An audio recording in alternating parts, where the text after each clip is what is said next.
Hi, if you've not been to my stream before, I am Emily. This is my second channel where I do video game streams. I have a main channel where I do music streams. That's my primary project here on Twitch. And I have a main channel where I do music streams, mostly clarinet practice streams. Sometimes I practice flute, occasionally I practice guitar. My controller was trying to interact with Streamlabs, and I was like, please don't do that. Please don't make things bad. I've already had difficulty with technology this week in a few different ways. Nothing super major, just enough to like be annoying and create extra work. But yeah, I've been working on this whole setup. I mentioned this last week on one of my streams. I think, well, not this past week. I must have done a music stream. Was it end of last week? Time is weird right now. Like, I'm having trouble keeping track of like what day things happened and like how long ago that was. But I kind of redid my setup and I'm working on things like in little bits and pieces. I'm just trying to tweak a few things here and there at a time, small things, to try and get like the best look and layout, and also just like the functional use of my space for myself. And I got almost everything plugged in correctly, except for I realized I streamed all last week without having my computer plugged into the Wi-Fi router. I usually have it plugged into the router just to make sure connection is as stable. It's 6:13 in Japan for reference. I've been out of Japan for 2 weeks. That should not be impacting me, but I mean, I don't think it is. I think I'm pretty well like rooted in Central Time again, but I think my lack of like understanding of the passage of time is just how like vacation or that trip rolled back into regular life and the way the last couple weeks have just been. What was I saying? Oh, I just forgot to plug my computer into the router, but I still streamed, so obviously it was on the Wi-Fi. I don't know why I hadn't done that, why I had plugged everything else in and not that. So if there were any issues over on the main channel with like latency or just connection issues, I apologize. I didn't realize it wasn't plugged in. Our Wi-Fi is pretty good, so I think normally I would be safe to stream just on the Wi-Fi, but I like being plugged in directly to the router, like just in case, because it is a bit more stable. So yes, this is all I have to do at this moment. It is going to be an all Virmire stream. I don't know exactly how long I'm going to be on here today. I would like to do all of Virmire today, but I reserve the right to decide that I want to take a break or stop and finish it out on Wednesday's stream next week. Are there any other? I think this is the only cluster in this system. I think I got the order of words correct that time that we have to visit. So we'll just go directly there.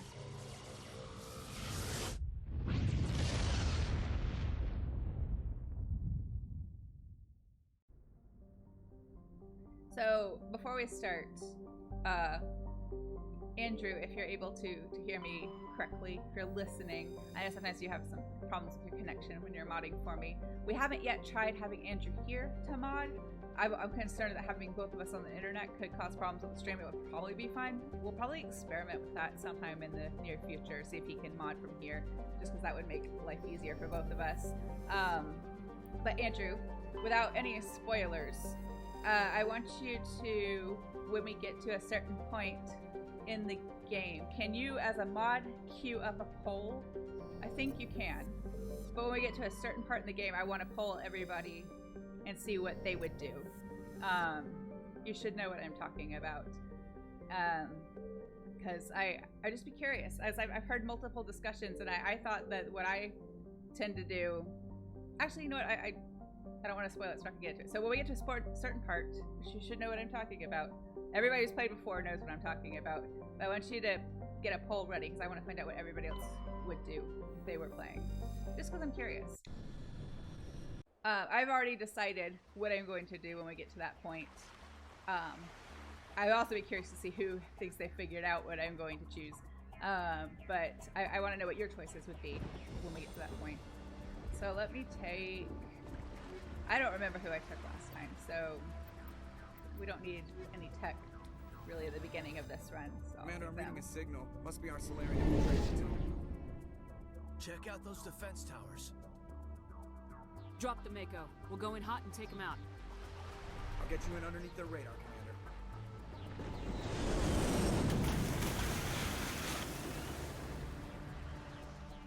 Got a clean drop, Commander. Stay out of range and continue evasive maneuvers until I bring those AA towers down. I know the drill. Meet you at the camp once those towers are offline. Joke around. Interesting. So it's upload that slows things down. So that wouldn't affect stream. Interesting. I see there's a lot about this that I still just don't fully know or understand. Or it's like I know how to make things work the way I want them to in terms of like effect, but I may not fully understand the cause, if that makes sense at all, in terms of all things computer. And also, Andrew, when we get there, if you can't do, I think mods can make polls, but if you can't do it, just let me know. I'll do it myself. One of the things I like about Virmire is like these structures that are off. I mean, they look like some sort of like satellite or like communications or like receiving tower or something like that. I don't know. I feel like I didn't notice them as much in the pre-remaster version, the original release. And they look kind of random, like they're just kind of floating or hovering out there over the water. But I'm curious what they were, in like the designer / developer's vision, what those were actually meant to be.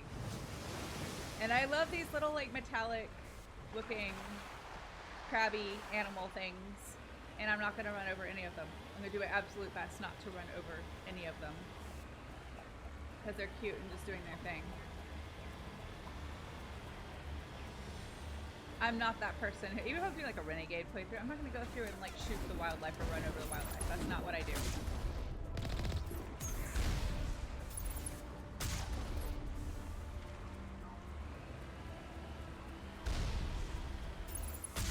Oh, no, no, no, no. I'm glad I missed it. I thought that was another Geth thing. It's not. It's not the little crabby things. Okay. I don't know what to call them. I don't know what it is.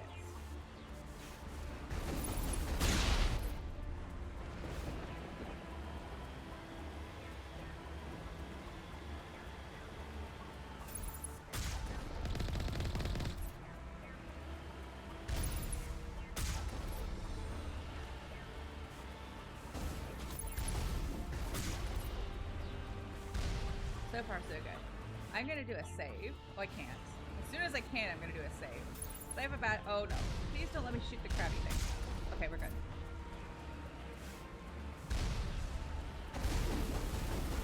I feel like the Geth are almost using the crabby things as shields. Just rude.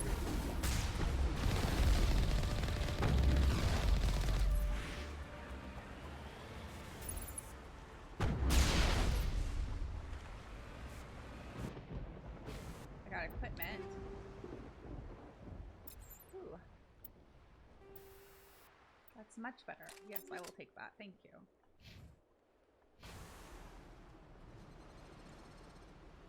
They look like walking in tables. For context, why are we at Virmire? Oh, we are at Virmire. The council, while we were off, like, bebopping across the galaxy, fetching things and doing things, and also taking care of, Noveria, Pharaohs, and Therum. They called us and told us that they had intel that that Saren might be here. I can't remember if they knew specifically that Saren might be here, but that they'd sent like a Solarian STG team here and had lost contact with them, or had received like a messed up distress signal from them, and so we've been sent to check it out. So I think they know that something is going on here because they got some sort of signal they couldn't quite or some sort of message they couldn't quite decipher from the Solarian STG team, and they think Saren might be involved, so we're kind of checking it out / providing backup.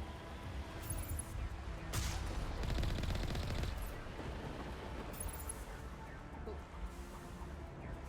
Not shooting the wildlife.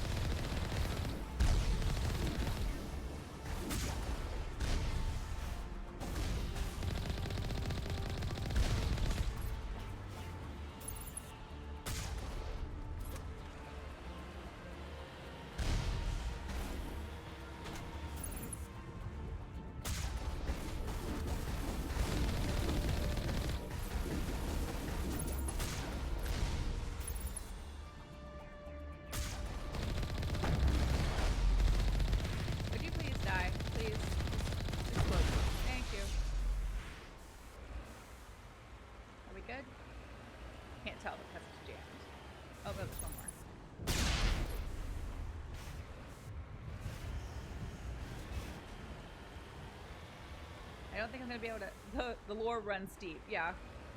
I mean, that's pretty surface level, I think. Saren's out doing shady stuff, and Solarian STG is also kind of doing shady stuff sometimes, but we've been sent to check it out.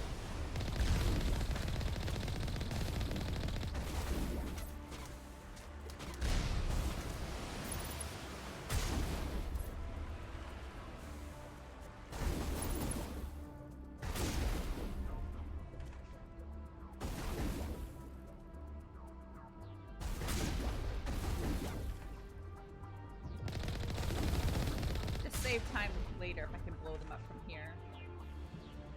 The other one's gonna stay in cover though.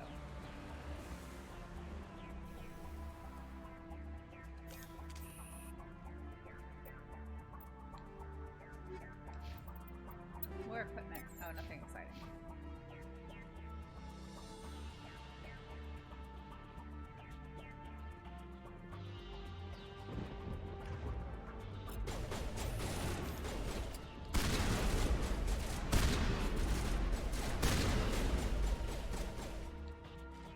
Are you helping, or are you just shooting at the wall?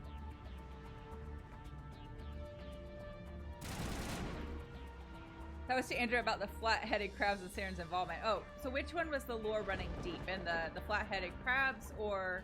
No, there are things I need electronics to open. No, I'm upset about it.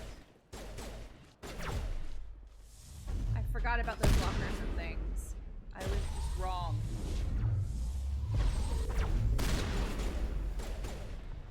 Lore is flat-headed crabs. Oh, okay.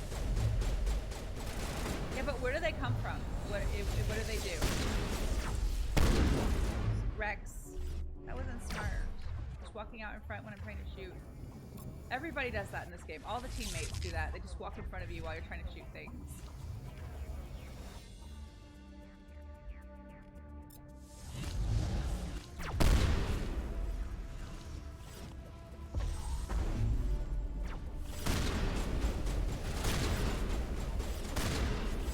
I said there won't be any techie things. I'm literally fighting robots, and I didn't bring anybody with me with tech attacks. See, normally I do a pretty good job of, why can't I shoot? Of, like, planning my party and balancing it out. But apparently, today, not so much.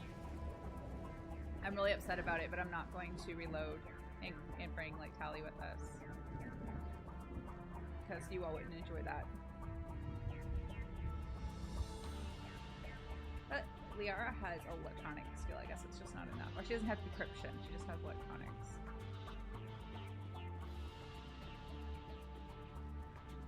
Sad. Oh well. I mean, I literally have as much money as I can possibly have and cannot have any more. And I've got so much extra gear that I'm carrying.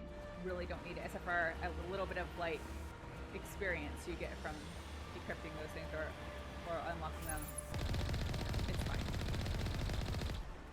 Yeah, that's true. If I can't stop to decrypt things, it will make things go faster. Unintentionally. But just know that it hurts me that I can't collect all the loot.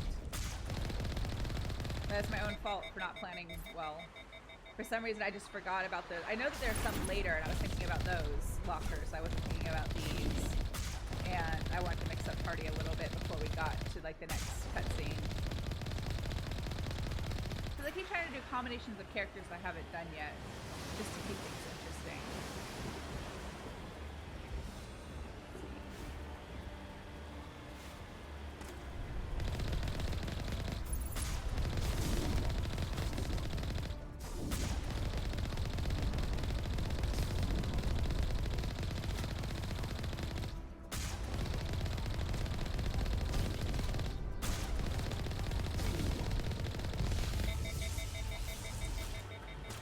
I have like two options. I forget which one is better. I think going off to the left is better. If I'm thinking of the right spot in this mission.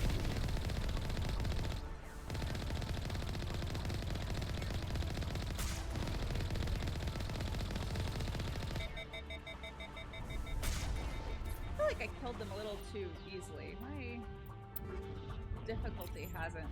Oh, what new sledgehammer rounds? Oh no, they're the same. Nope, they're better. Make sure that the code didn't change. No, we're good. I get a little bit skeptical when things get too easy. I worry that like the game decided to change the difficulty setting on me. Can I save now? Nope.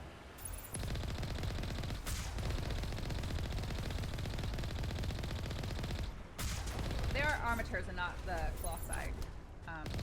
The colossus is harder to kill than the armature. I think I'm saying that word right. That's one of the problems with video games sometimes is if there are words that you keep seeing in game but you never hear, like you know what it means or like you know what it references but you don't always know how to say it. Or I don't anyway, I'll realize, oh, I've only read that word and I'm not actually heard anybody say it. Or not heard anybody say it when I knew that's what they were saying and I took note of how to pronounce it.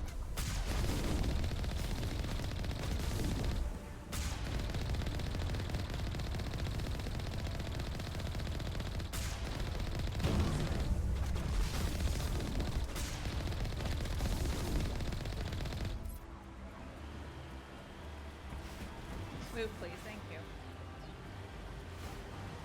Whoa, too fast.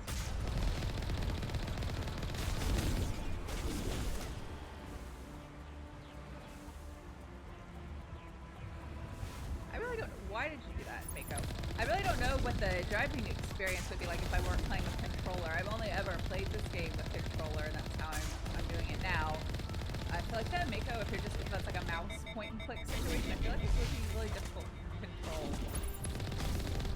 I don't know. I know a lot of people prefer the keyboard and mouse combo for playing this on PC, but I just wanted to stick with what I knew, so that's why I needed the controller.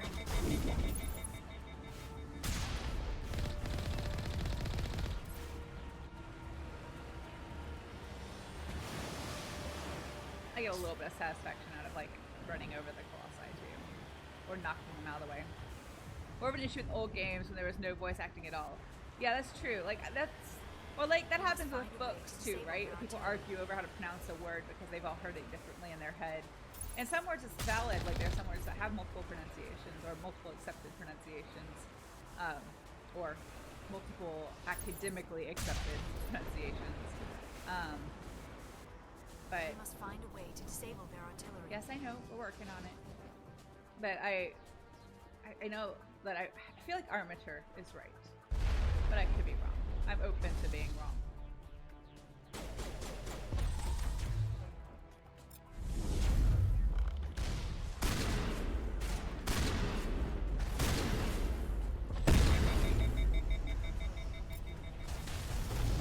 How did that miss him?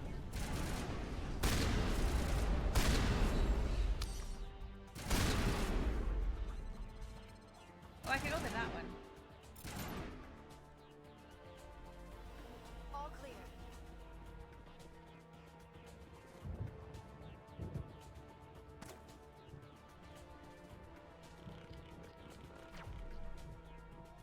Thought there was a door on that side too, and I could sneak around them, but not so much.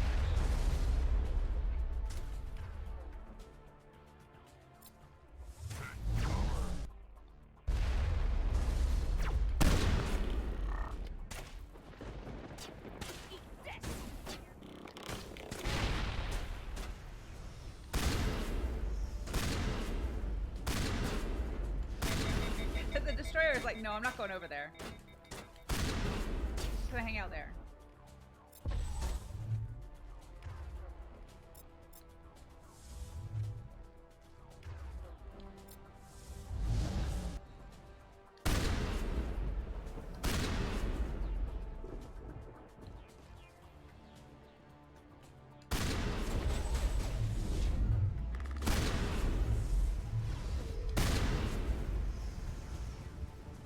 I feel like the shotgun gets a little bit overpowered. I want to open it. I'm so mad. Gets a little bit overpowered if you do, if you put like the high explosive rounds in it and then put like a heat sink, a high level heat sink or something that keeps the overheat down. It becomes a little bit overpowered because then you can fire off like these like multiple really big shots, like high damage shots in a row, and it knocks them off their feet, which is helpful. So there's a little tip if you want to play on a higher difficulty. It's not always something that's practical to do like earlier in the game when you haven't like leveled up and started finding better equipment. But that's a little bit of a hack, I guess. I mean, it's not really a hack. It's all the pieces are there. Wait, did I not? I didn't open the damn gate. I'm going back. If you want to do like Vanguard or Soldier and favor the shotgun, just keep an eye out for the high explosive rounds, and then pairing them with one of like the high level heat sinks, and that'll work pretty well. And also just like, or the sledgehammer rounds work well too, because you can get them off. Just shoot it, aren't I? I don't remember. Do I shoot it? What do I do? I thought I turned everything off. Nope, I missed. I did it in the wrong order before, that's what happened. I wasn't paying attention to what I was doing, and I tried to open the gate before taking the AA guns offline, and I did it wrong.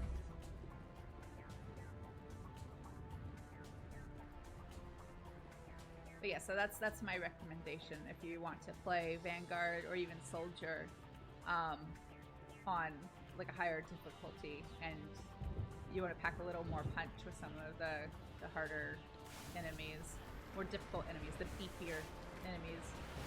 Wait, save.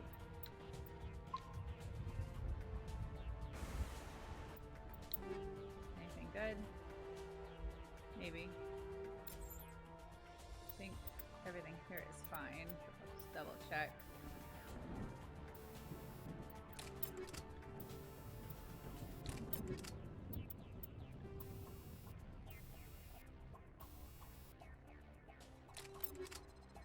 I don't remember what armor mods I have.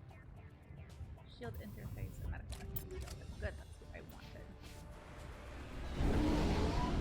Also, more times than I care to admit, I've come through here and missed this turn, like missed the kind of like semi-obviously laid out like track, and just driven straight off that way because I thought that's where I was supposed to go, and then it's an instant death, and it's really sad and frustrating, especially if you haven't saved in like an hour.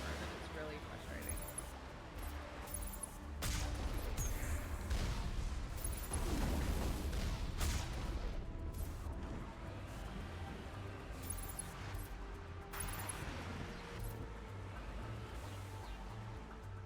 Hi Barry, how are you today?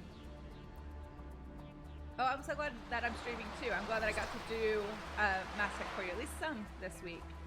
And actually I'm kind of looking forward to having like a whole stream to do Virmire, so I don't have to break it up. Because normally for the weekday streams for Mass Effect, I have to, I can't really do more than 2 hours just stamina-wise after teaching and everything, but today's a Saturday, so I think I'll be able to do the whole thing today, which is good. So how's your weekend going? How's your Saturday going? Sweet jump move. Yeah, I like playing around with the Mako. This is why I prefer the Mako to the Hammerhead, because it can take a punch and you can jump in and play with the physics a little bit, and it's fun. And you don't have to be super graceful about it because it's the Mako.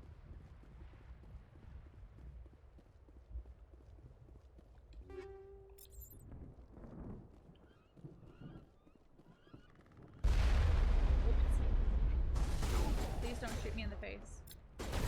Wait, why? Why? I threw you. Why you no throw? Oh, thanks, Rex. You throw.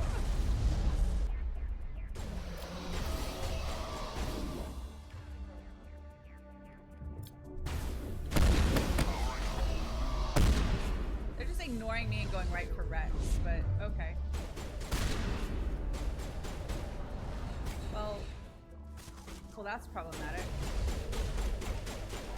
I guess he lives up there now. Oh, he's dead. It's fine. Some of the most frustrating things, I mean, this is in lots of games, right? Certainly not just Mass Effect, but like, you knock them off the map, but they're not dead. That was the final gate. And our path to the Solarian camp should be clear from stuff. here. Yeah, but you knock them off the map, but they're not dead, and sometimes like you can't do anything except reload because you need that one enemy dead before you can progress. Where have you been, Liara? Are we just hanging out back here, just letting Rex and I do all the work? It's not fair. Everyone needs to pull their weight.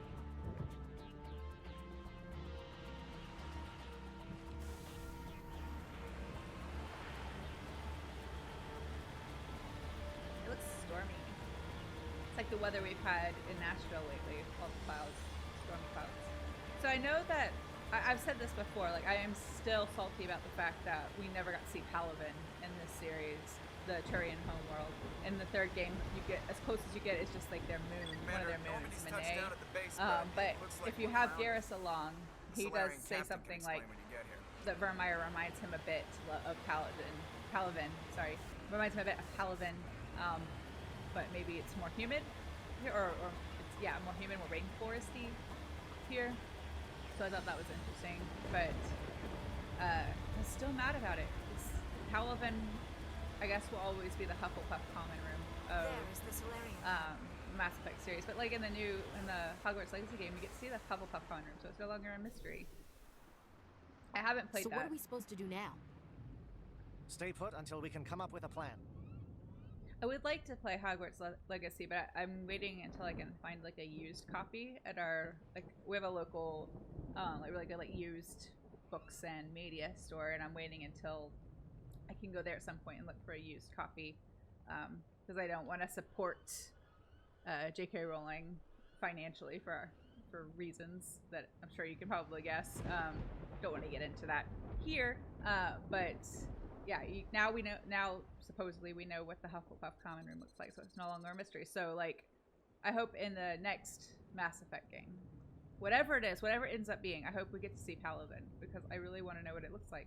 It's not fair that we've seen all the other council races, homeworlds, and Tuchanka twice, but no Palaven. It's not fair. Oh, you're only okay, Barry? I'm sorry that you're only okay. You've been sleeping most of the day. I hope that's a good thing. I hope you're catching up on some much needed sleep so that you can have a good, productive week this coming week. Oh, and you're about to practice. Practicing is good. Practicing is good and productive. What have I been up to? I've just had a busy like teaching week. Not super busy like with the teaching. I ended up not having some of my students on Thursday because their school was having a special event, and they were having like an early dismissal day. So I wasn't able to teach their after school lessons, but mostly good. Just like, not really any more busy than usual, but just like everything I tried to do just either took more time than I wanted it to or expected it to, or I messed up a little bit along the way. I was very clumsy this last week, just all the time, just being incredibly clumsy. And by the end of the week, I was kind of just like used to it. You know what I mean? It's like just come to expect it. But I'm hoping for a less clumsy, more productive week next week. Are you in charge here? What's the situation? I'm Captain Kirahi, 3rd Infiltration Regiment STG. You and your crew have just landed in the middle of a hot zone. Every AA gun within 10 miles has been alerted to your presence. I love Captain Kirahi. He's awesome. What are we supposed to do in the meantime? We stay put until the Council sends the reinforcements we requested. We are the reinforcements. What? You're all they sent? I told the Council to send a fleet. We couldn't understand your transmission. They sent me to investigate. That is a repetition of our task. I lost half my men investigating this place. So what have you found? Saren's base of operations. He set up a research facility here, but it's crawling with Geth and very well fortified. Is he here? Have you seen him? No, but his Geth are everywhere, and we've intercepted some comms referring to Saren. This is his facility, there's no doubt about that. What's Saren researching? He's using the facility to breed an army of Krogan. How is that possible? Apparently, Saren has discovered a cure for the genophage. What's so important about curing this genophage? It was the solution to the Krogan problem. We introduced the genophage to the Krogan population after the uprising, to quell their numbers. Without it, the Krogan will quickly overrun the galaxy. And these Krogan follow Saren. The Geth are bad enough, but a Krogan army. He'd be almost unstoppable. Exactly my thoughts. We must ensure that this facility and its secrets are destroyed. Destroyed? I don't think so. Our people are dying. This cure can save them. If that cure leaves this planet, the Krogan will become unstoppable. We can't make the same mistake again. We are not a mistake. Is he going to be a problem? We already have enough angry Krogan to deal with. He'll be fine. I'll talk to him. I'd appreciate that, Commander. My men and I need to rethink our plan of attack. Can you give us some time? Go ahead, Captain. I'll come back soon. We won't be long, Commander. In the meantime, if you need any supplies, you can talk to Commander Rentola. He's in one of the tents nearby. Looks like things are a bit of a mess. Yeah. I wouldn't be so worried if it wasn't for Rex. He looks like he's gonna blow a gasket. You think I should go talk to him? It wouldn't hurt. Well, it might, actually. Just do it carefully. I'll be careful. But be ready, just in case. I'm always ready. I'm concerned about Rex. It's cool. Rex is our buddy. He's our space grandpa. The upcoming battle frightens me, but I know Seren must be stopped. Greetings, human. I am Commander Rentola. I can provide you with supplies for the upcoming mission. For anything else, I suggest you speak with Captain Kirahi. Oh yeah, an Easter sale. Yeah, no, those are great. This place doesn't typically have like sales like that because all the stuff is so cheap anyway. It's all secondhand. But they have really good trade-in program. So I have like some stuff set aside or mentally set aside that I want to take in. So I'm hoping like I can do some like cleaning and decluttering around here and take some stuff in and trade it for part of or hopefully most of Hogwarts Legacy. Because I would like to try to play it. I've heard like mixed things about it. I've heard people say favorable things about it and read some like not so favorable things about it, but I would like to try it. I mean, as somebody who grew up on Harry Potter, it being my favorite book series as a kid, I feel like I have to, like the idea of this like open world Harry Potter game just like really appeals to me. But like I want to go in with like cautiously optimistic, I guess, like not super high expectations. And I like I said, I don't want to pay for it like full price or buy it new because of just the way things have been with Harry Potter lately. I mean, it's not. Well, yeah, some ways the story. It's interesting how people examine some elements of that story through a bit of a different lens now, and there's some things that like have not aged super well, especially given like current context, and J.K. Rowling's views. But like, it's one of those things I'm having a difficult time sometimes with like the separating art from artist, like in the musical world, like, Wagner's operas are still super well respected, and like performances of those operas always like sell out, like the Ring Cycle in particular sell out theaters and opera houses every year. But like he was incredibly anti-Semitic. He was like, he had a role as like being like the composer for like the Third Reich or something like that. I know it's like, but we've come to kind of like, I mean, people in others in different circles might have different opinions. I had to study his music and I've never really performed. I've done some. I've performed a little bit of Wagner like overtures as part of like concert programs and such. But like a lot of times, at least in the academic spaces I've been in, nobody's really talking about like his personal views and such like that. Maybe we should. Maybe we should be talking about that stuff more. Maybe we shouldn't separate art from artist so much. I don't know. I feel like that's too complex of an issue that I can really like, that I can weigh in, that I can't weigh in with like a definitive opinion one way or the other, and I feel like, I don't know. I don't know. Sometimes I feel like, yes, we should be separating art from artists, but then sometimes I feel like maybe not, so it's a complex issue. But then you've got other artists or other composers like Richard Strauss, one of my favorite composers, but he had like a government position as like a composer during World War II. He lived in Germany. He's German, Austrian.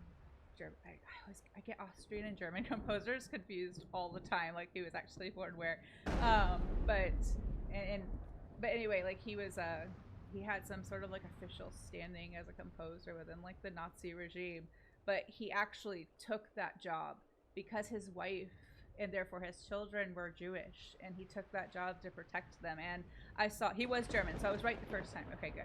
First instincts are usually correct. But his wife and therefore his children were Jewish, and he took that job because he wanted to protect them, and they would basically be like left alone, if he had this official position. And I remember when I went to London the last time, I went to the British Library, and they had in their collection a series of like his letters and journals. And I mean, they were in German, so I couldn't read them. I read the translations, but he's just going on about how guilty he felt, and how like he had so many like conflicting emotions. Like he felt so uncomfortable with like the whole thing with, but like he did what he made that choice, you know, to protect his own family. So like it's I understand like how like difficult that could be, you know. So like up until like those letters and those journals were like, you know, available for, or you know, like existed in like a public way, you know, I guess there were some people who just assumed that he was just like cool with everything that was being done in his country at that time, and that wasn't the case at all. So yeah, I have a lot of like very conflicting emotions and thoughts and feelings about art, when to separate art and artist, and like when not to. I think sometimes you just can't, like art that's like clearly laced with hate, you know, but it's tricky, you know. I don't have the answer. So if you're hoping for that answer today, I don't know, this wasn't a planned conversation, but if you're hoping for for me to provide you with that answer, I don't got it. I'm sorry. But yeah, Let me see what you have. I would like to play that What game. little there is. But I can't support what she's about these days. So the way I'm trying to compromise, or find a compromise that way, is to buy a used copy where she won't get any royalties or anything off of it. I'm still missing a license. That surprises me. I thought I had them all. I don't think any of these are better than what we have. But I know I have so much stuff I can sell that I don't need. I don't remember what Garrus has. Maybe I'll hold on to some of these higher level weapons and things and sell some of the old stuff. Clearly, I was in need of all the stuff in those crates and lockers we passed earlier, because I just don't have enough equipment. My poor team is just understocked. I was playing Fallout earlier today, Fallout 4, and Andrew commented that like I'm a game hoarder, like I'm an in-game hoarder. I always hoard all of the stuff, like all the loot and things, and it's kind of true. It's kind of true. And my credits are maxed out again, but I'm just going to sell a few more of these things anyway. Actually, the more practical thing to do would be to turn them into Omnigel, so that I can repair the Mako if and when it takes some damage, takes a few rockets to the face. How do I do that in this one? No, that's not right. Oh, it's Y. I just realized I've not done this in the PC layout before. I didn't know where I was looking at the screen trying to find the Omnigel button, and I couldn't find it. Let me max out the Omnigel, and then we'll be good to go. I'm not sure how many it can hold. I'm not going to max it out. I'm just going to make sure we have enough for a few rounds of repairs on the Mako. Can't remember how many it is. Is it 50, I think, for a repair? Something like that. So if it is 50, that gives us 3. So that'll work.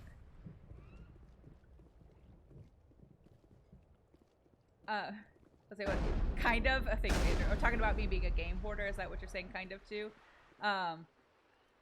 Here to see your Skyrim house, or hate to see your Skyrim house. Okay, I have all the Skyrim houses in my like year-long playthrough I've been working on, and there is stuff everywhere. I mean, I put it in the containers. It's fine, like it's organized. But yeah, there's a point in the game, like in the beginning, where I start playing. Okay, I've got to get a house, so I have somewhere to dump all my shit. It won't be an easy fight, but we're ready when you are. Because you never know when you'll need like that special sword again, even when like you've well outstripped its like level. Oh, wait, we don't want to talk to you just yet. Sorry. We'll talk to Yara first, then we'll talk to Rex. Yeah, well, I think I've got enough space to pick up all the things. Yeah, that's one annoying thing about here is like you can't, if you're not a techie person, you can't unlock any of these because you're on your own.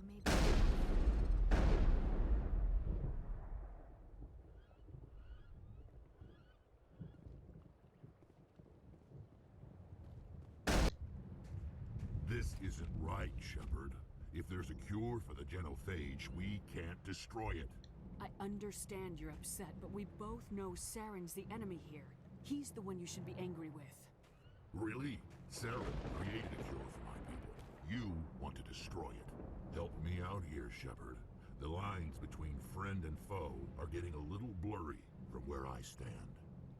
This isn't a cure, it's a weapon, and if Saren is allowed to use it, you won't be around to reap the benefits. None of us will. That's a chance we should be willing to take. This is the fate of my entire people we're talking about. I've been loyal to you so far. Hell, you did more for me than my family ever did.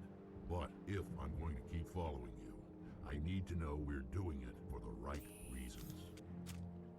Rex, these Krogan are not your people. They're slaves of Saren, tools. Is that what you want for them? No, we were tools for the Council once. Thanks for wiping out the Rachni, they neutered us all. I doubt Saren will be as generous. All right, Shepard. You've made your point. I don't like this, but I trust you enough to follow your lead. Just one thing.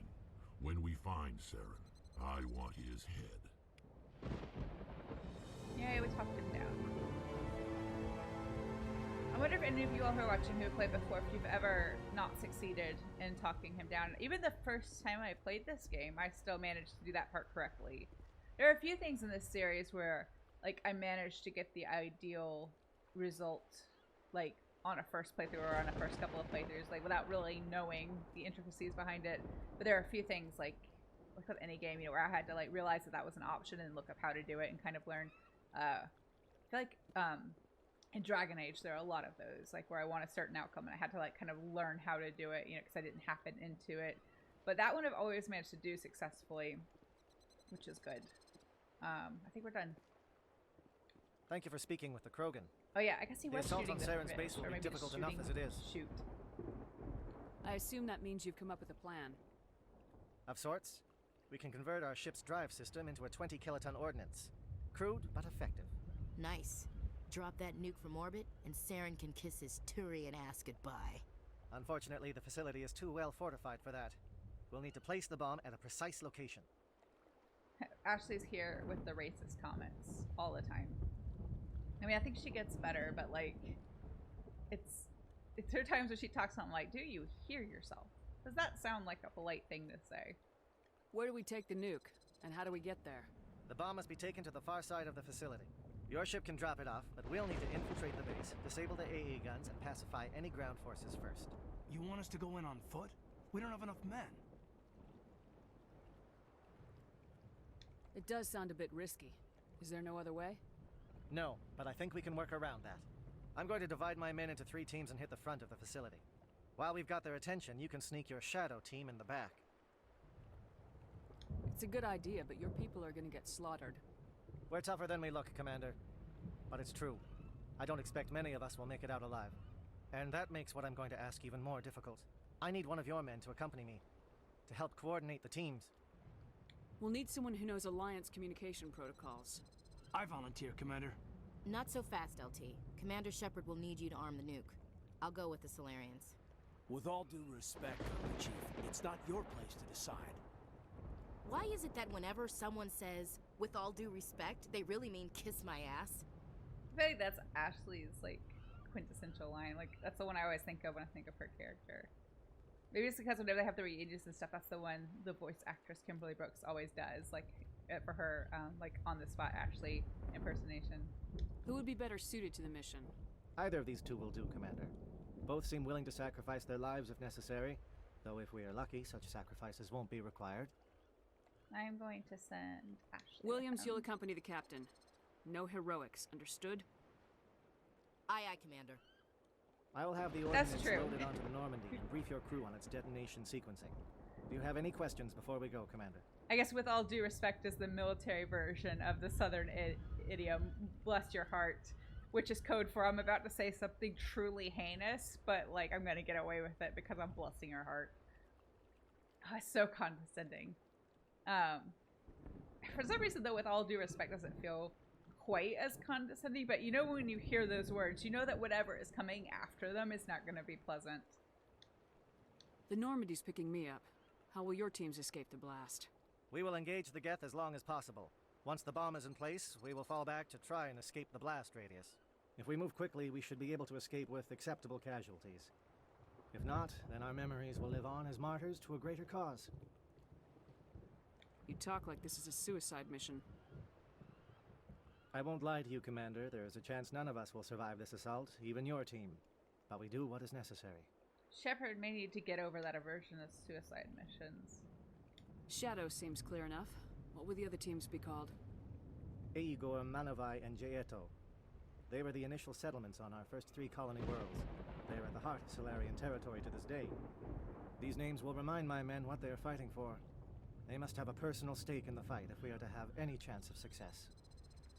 Give me a quick rundown of the plan again. You are Team Shadow. We will create a distraction while you infiltrate the base. Make your way to the breeding grounds at the heart of the facility. Disable the AA guns so the Normandy can land and deliver the nuke. If we get that far, we'll try to help you with guns, but don't count on it. Once you have the bomb, place it next to the geothermal taps. Then get out before it detonates. I want to know more about the bomb. How reliable is it going to be? Its reliability depends on the person arming it, but it will do the job. The drive system is highly impervious to damage from external sources. Once it has been armed, very little can stop it. The key is getting it into place and armed before the Geth can stop us. Barrier practicing's been going pretty well. I felt like I got a lot of good work done on stream last Tuesday for my music for that orchestra rehearsal that night, and our sectionals actually went really well. I know I talked in that stream about like how sectionals can be a bit of a crapshoot, especially if you're having like somebody external to the group come in to help like coach you through the music, because like you just never know what you're going to get or how prepared they will be or what their mindset is going to be. Are they using leading a sectional as an opportunity to ego trip? You know, like those are all things that happen. But it actually ended up being better than I expected, because I don't know who was supposed to run the woodwind sectional, but they dropped out or couldn't make it or whatever.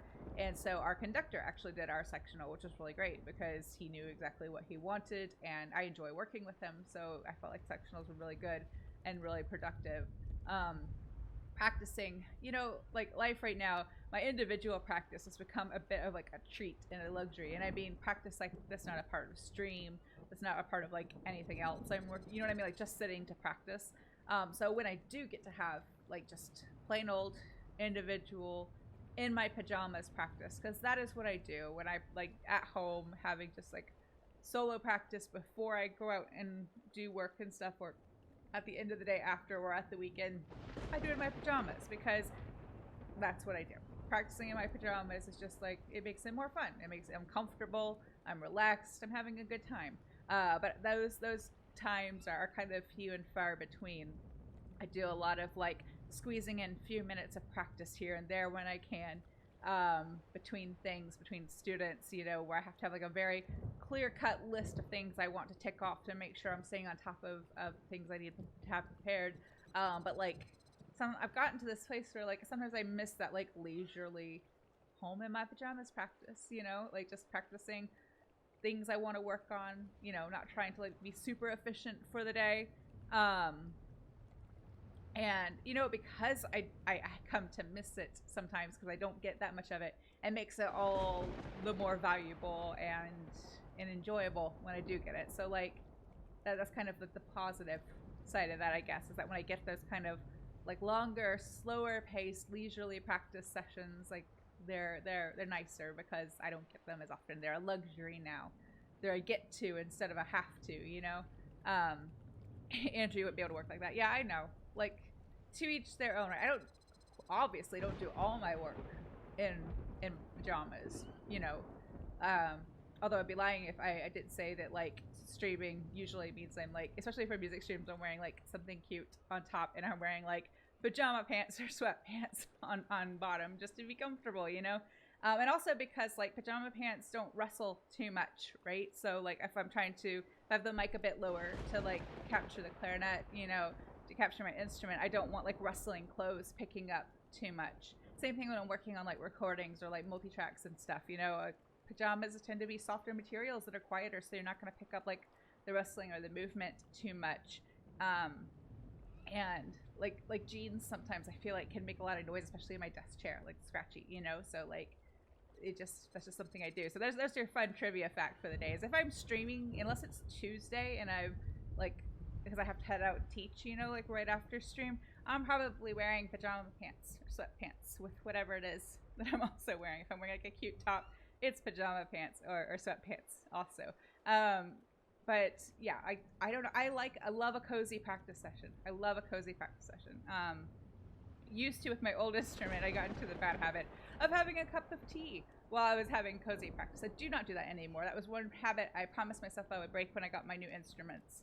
I don't think it ever caused any problems for my old instrument, to be honest. I don't sweeten my tea, you know, so there's no sugar or anything. But with the new instruments, I didn't want to. I wanted to be a little bit kinder to them and do a better job of being mindful of those kinds of things. But yeah, I love a good cozy practice. Don't get as much as I'd like to these days, but it's okay, you know.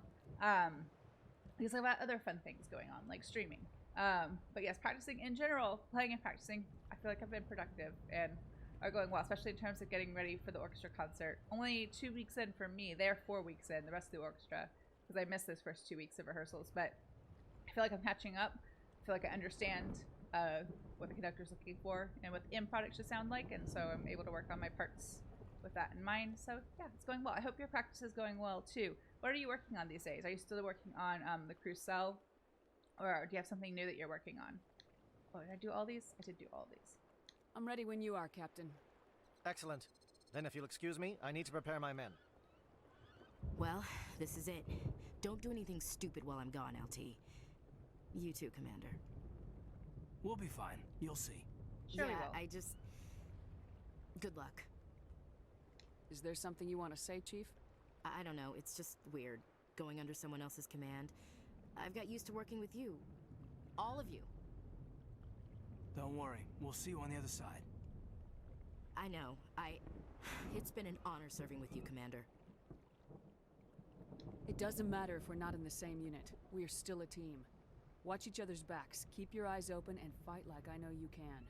We'll all come out of this in one piece. You bet, Commander. You all know the mission and what is at stake. I have come to trust each of you with my life, but I have also heard murmurs of discontent. I share your concerns. We are trained for espionage. We would be legends, but the records are sealed. Glorying in battle is not our way. Think of our heroes. The silent step who defeated a nation with a single shot. Or the ever-alert who kept armies at bay with hidden threats. These giants do not seem to give us solace here, but they are not all that we are. Before the network, there was the fleet. Before diplomacy, there were soldiers. Our influence stopped the Rachni, but before that, we held the line. Our influence stopped the Krogan, but before that, we held the line. Our influence will stop Saren. In the battle today, we will hold the line. Good luck, Commander. I hope we will meet again. He's so dramatic, but I love him. He's probably up there. I don't know. Andrew's asked me this a few times, and I've never had a good answer. Or I always think I have an answer, then I think of somebody else. But he's up there in top 5 favorite NPCs in this whole franchise. I love him so much. He's a little bit long-winded, but that's okay. Let's take Garrus. Garrus and Rex.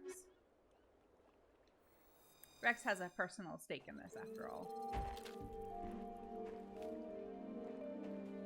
It would be funny if someone sneezed or coughed while he's in his monologue. Oh, that would be so rude. He probably wouldn't even notice, though.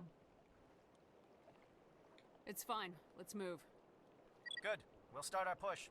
We'll try to make it to the AA guns, but it might be up to you to finish the job.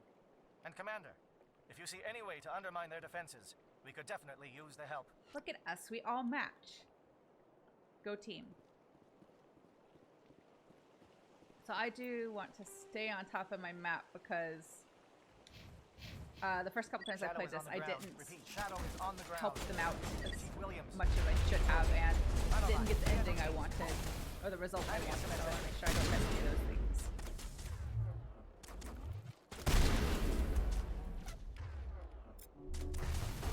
Shutting them down. Garrus, that's by my head. That's not... It's like, get the gap, not me.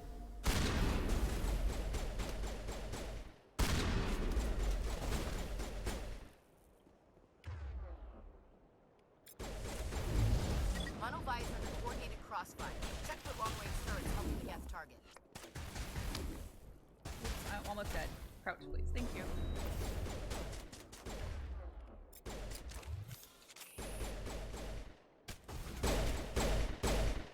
Garrus, I'm gonna need you to snipe those guys. Oh, you've already got your sniper.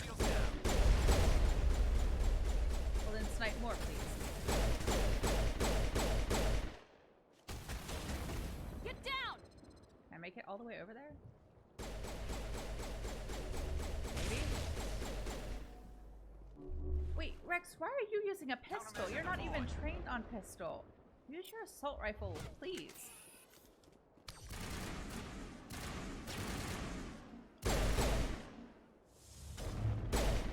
Good job, Garrus. That was a good shot. Better than shooting at the wall or ceiling. Oh, that was rude. I didn't mean to give him like a back edge or double edged compliment, or you know what I mean. It was a good shot. I could have just left it at that. That was rude of me. Whoa.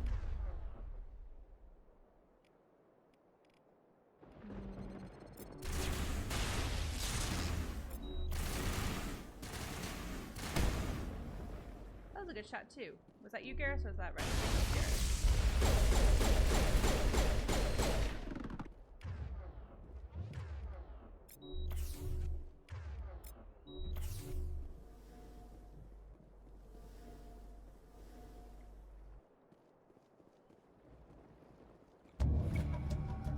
Communications.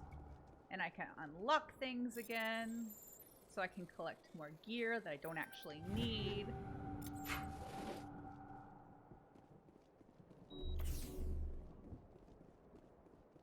Is that it for up here? I think so. Yes.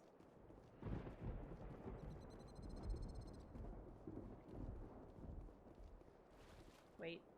I'm going the wrong way. Something scrambled. They're targeting. We got a shot. For a second I thought I was Williams, going take back the to heat the off Mako. Manavai. I don't have the Mako anymore. No? Was I? What am I doing?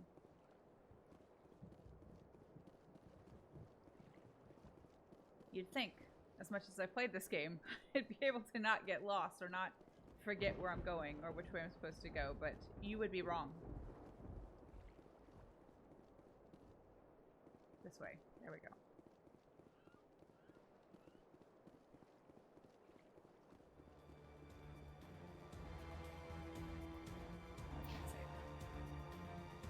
Okay, Shepard, don't die. Where's this red dot? Where is whatever this is? Is there one of them stuck in the rock or something? Where is it? Okay. I guess we're not getting it, whatever it is.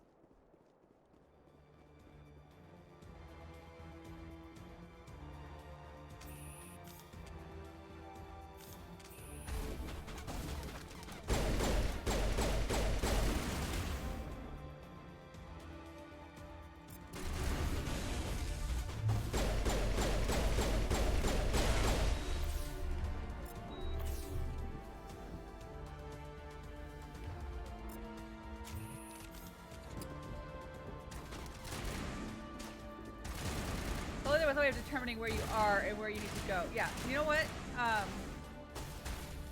Map stuff helps.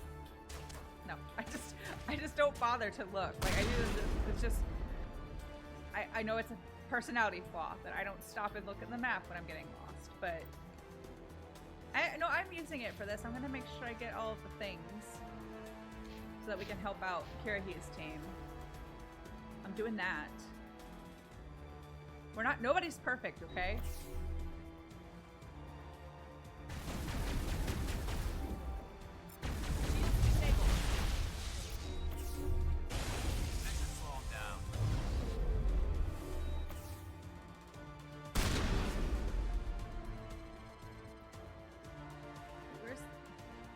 I feel like there's so many red dots that I prefer, or like enemy markers, enemy indicators.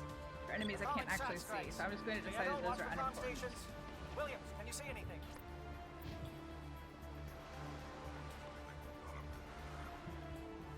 Now I can say it.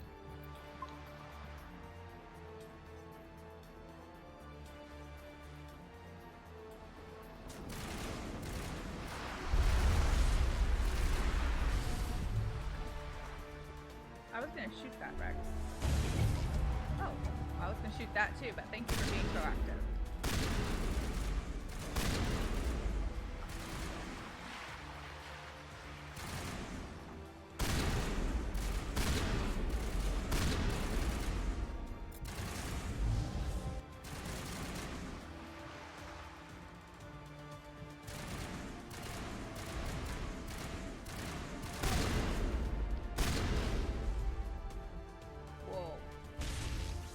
Whoa, stop, please.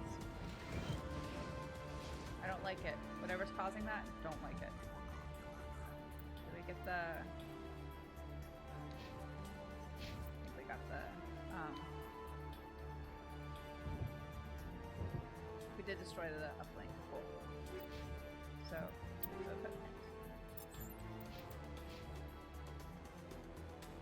When we're safe. Just because if I stop and save a lot, I will not die. If I forget to save, I'm gonna die every time.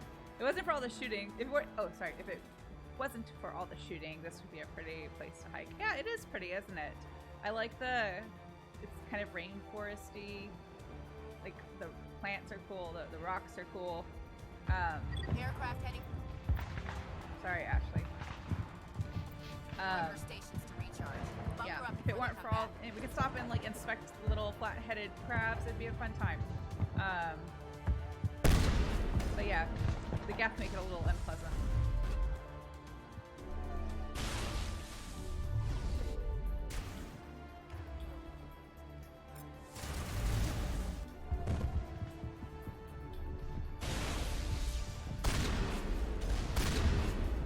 So deal with the refueling platform first.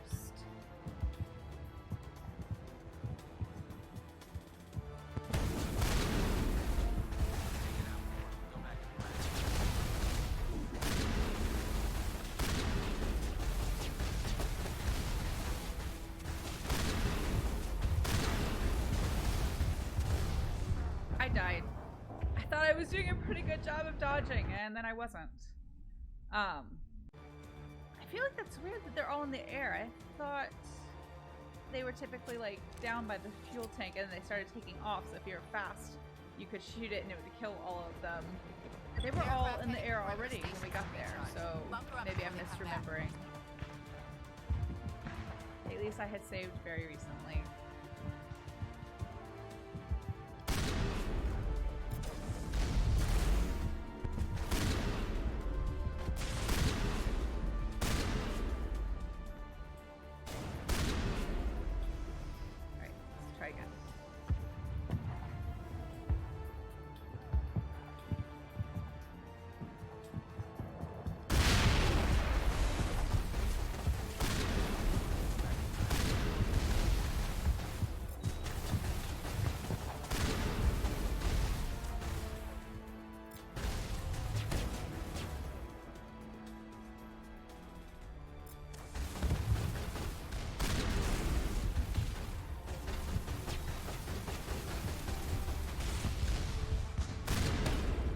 Rex is going to be the distraction. Go get him, Rex. That's helpful. I appreciate that. Just don't die. There we go. Good teamwork. Now, move the marker over here. Do I need that? Oh, it's the same as what I already have.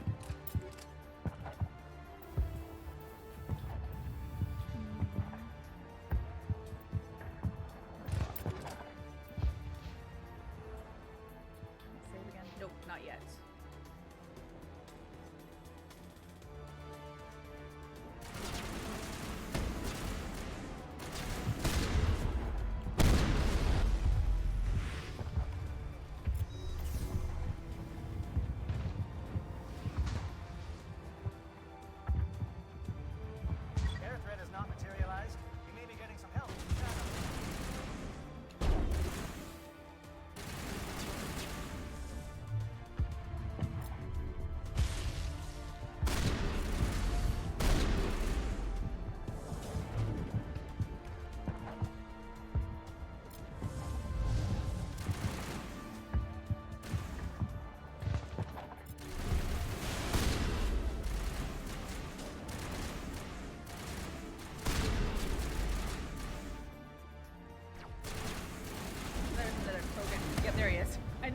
one more.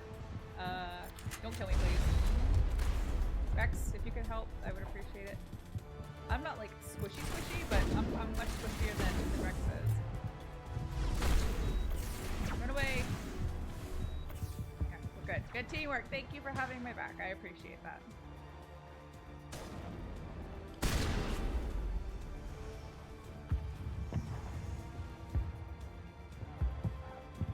I guess Rex is kind of like a version of like a Vanguard, like me, with a mix of like short range weapons and biotics. Hold the line. But he can wear heavy armor and he's a Krogan, so he's just not as squishy as I am. Level up. Let's see. I'm going to do. You know what? I'm going to just keep maxing out pistols. I really haven't been using Fort much at all, and I'm not. I use lift sometimes, but in this first game I don't like it as much. I don't like it that much. So maybe next time I play with biotics, I'll use lift more. Let me do. I'm trying to put some into. No, I'll finish this throw out, and I'm gonna do assault training for Garrus and dancing. So I'm making him a bit more balanced, and I'm going to save.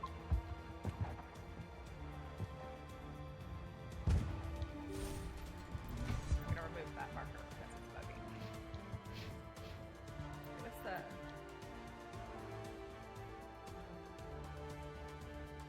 I guess they go to the same place.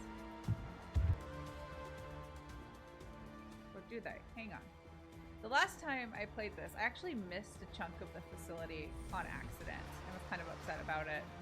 I don't want to make the same mistake again. It didn't do anything except just eliminate like some content, you know, that I wanted to see. There's no entrance over here. What is the map even talking about? I don't see an entrance anywhere. They're just boxes. But there's like an encounter that I missed because I didn't explore the whole facility on accident. I just kind of did things like in the wrong order, and missed that spot. So I don't want to do that today.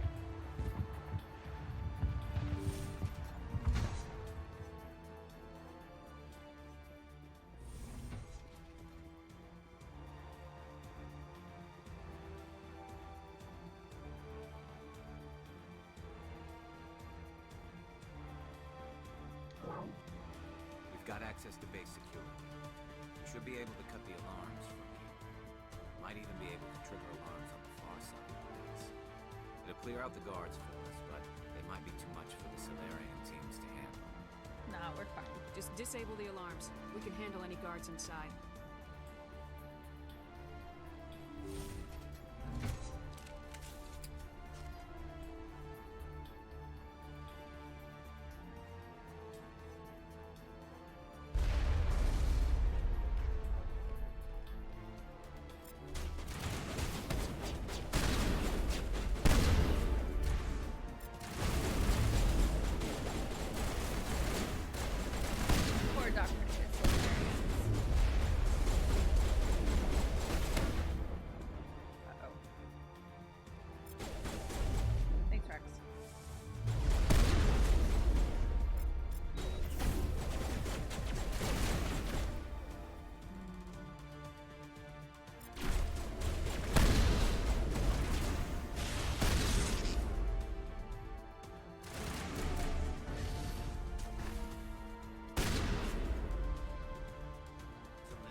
Where is this other red dot? Or triangle? I guess it's upstairs. You know, I'm certainly not the most like graceful or elegant with like managing the battlefield or whatever, but I get it done. It works out okay most of the time. Hi, oh sorry, let me have to get closer to read your username because I have horrible eyesight. Fig sorbet? Like the dessert? Welcome, how are you today? I hope your Saturday has been going well. Yeah, that's still on my list of things to do, is to find a way to make the font size on the chat a bit bigger so that I can read it more easily. But it's on the list, but I just haven't gotten to it yet. Oh, your guy eating an apple. Oh, did you change your name? I like it. Fig sorbet. I like it. Oh yeah, I remember you. I just didn't realize you changed your username, but thank you for letting me know. So all your usernames are fruit themed then? Have you actually had fig sorbet before? Because I feel like I've never had that particular flavor and it actually sounds kind of good. Oh, it's an inside joke. Okay. Well, then you don't have to explain it to me.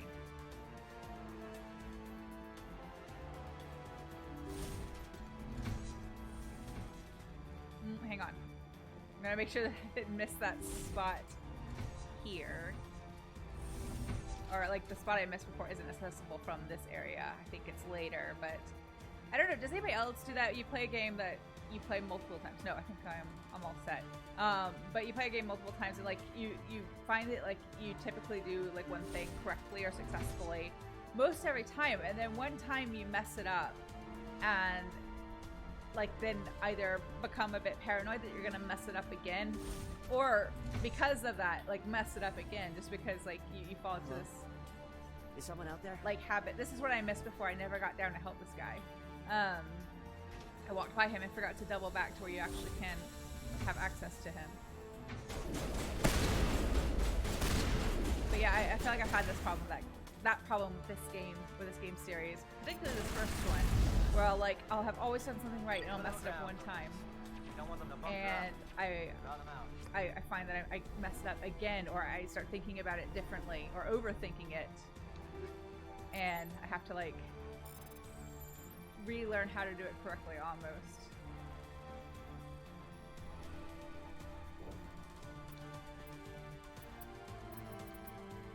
No, I want up there. Let me up there. I'm gonna have to open it with the darn Omni Gel. It's fine. I've got plenty of Omni Gel. Just use it. Okay, so I think to get to the right spots in the right order, I go down here first. Like I said, I used to always do it just right, and then the last time did things in the wrong order and messed it up. No, I think this is right. Oh, you're not a gat, and you're not wearing a lab coat. I guess I'm glad to see you.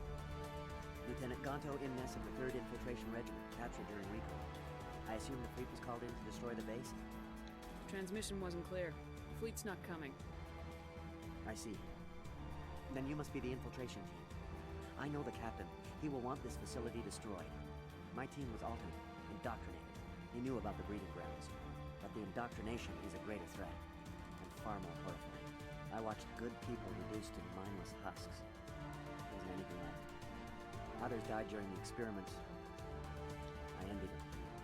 Do you know anything about the experiments they were conducting? They were studying indoctrination. Symptoms, progress. Saren uses it to control his people, but I don't think he fully understands it. I don't know much else. I just saw what it did to the others. Turned them into empty husks.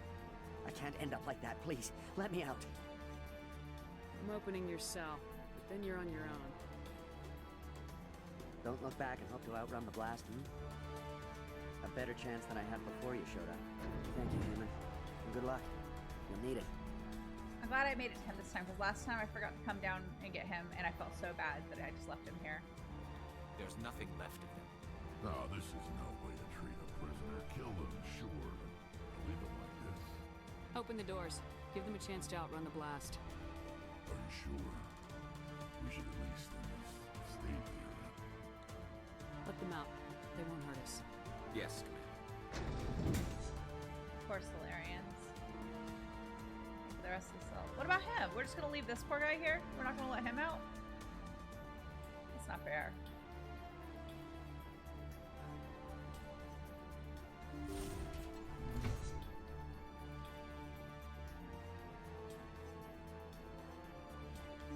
We did that spot. So there's this elevator and then this door, I think. I meant to go this way first and then come back to the elevator. No, actually I think it's the other way around. I meant to take the elevator first. Whatever, I'm gonna do it in the wrong order and then I'll fix it and then we'll move on. Whatever I choose is going to be the wrong one. I just want to make sure I cover everything. Yeah, it was up here first. So we don't want to go outside just yet, I think. I don't know. We'll double back. Have to.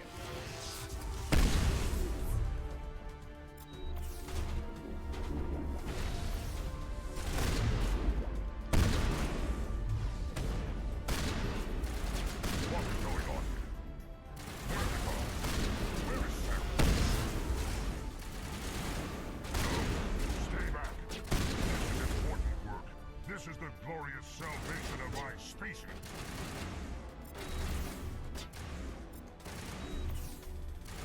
You will not destroy the work we have started.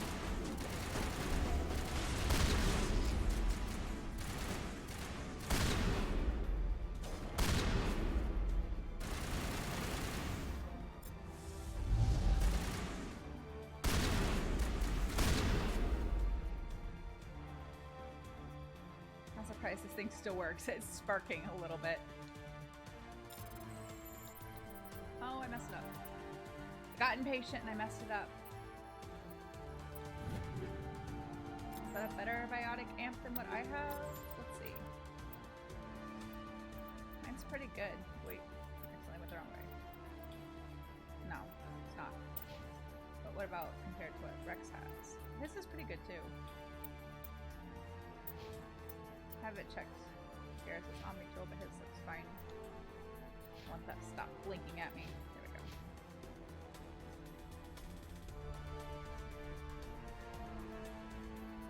So now we go back and go through that door and outside. Almost, or not.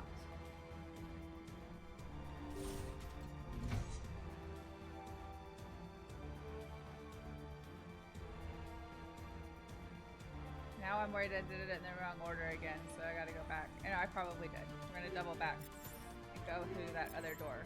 I don't want to miss anything.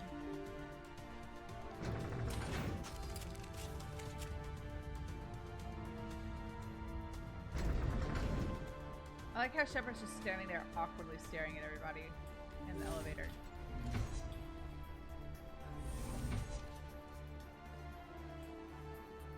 Oh no, I was supposed to come here first. Oh well, it's fine. What do you want? I told you everything. Who are you? Alliance, right? I knew someone would come. It tried to break me, but it couldn't. I shut it out. Slow down. I need to know where you came from. Private Nano Sabat of the 3rd Infiltration Regiment STG, man. Captured while on reconnaissance 6 days ago. Glad to answer, man. Never any questions from these bastards. Just whispers and poking and cutting. I'd said anything to get out and get some payback. It's not too much to ask, is it? A little payback? What did they do to you, soldier? Experiments, but I don't know what for. The effect of incessant whispering on my shortening temper? Who knows?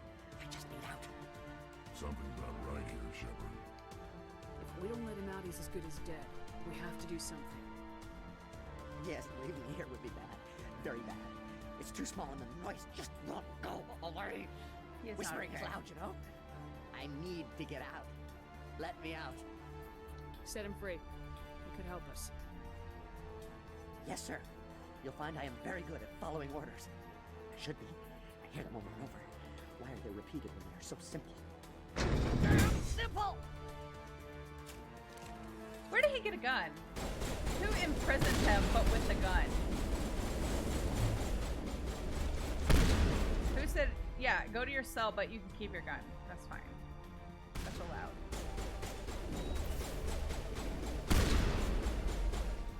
I don't like sending them through the air. Of course, Solarians that are indoctrinated, it's not their fault. I don't like making them soar through the air. It's not as fun as when you're fighting enemies that are fighting you of their own free will. Those poor guys, different circumstances.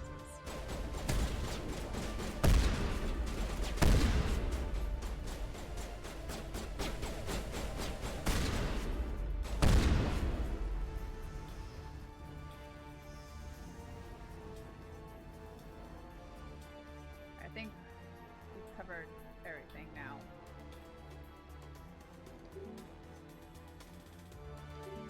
No? I missed something.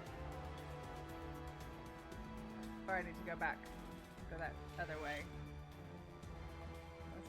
here. See, I told you, I used to do this all in the correct order. No problem. Last time I played it, did things in the wrong order, missed some stuff. I mean, ultimately, like, finished this mission, you know, like, it wasn't anything massive, but like, now it's like it's messed up my perception of it, and I don't have, like, that natural flow anymore that I used to have playing this sequence.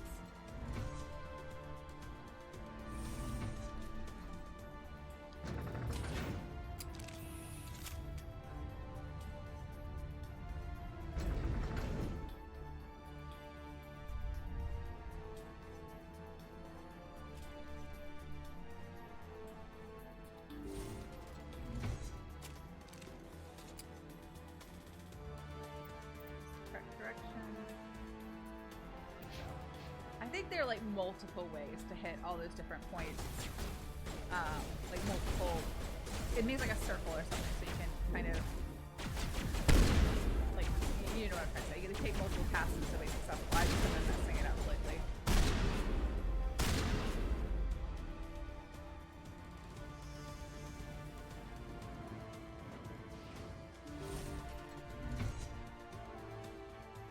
Don't shoot! Please, I just want to get out of here before it's too late.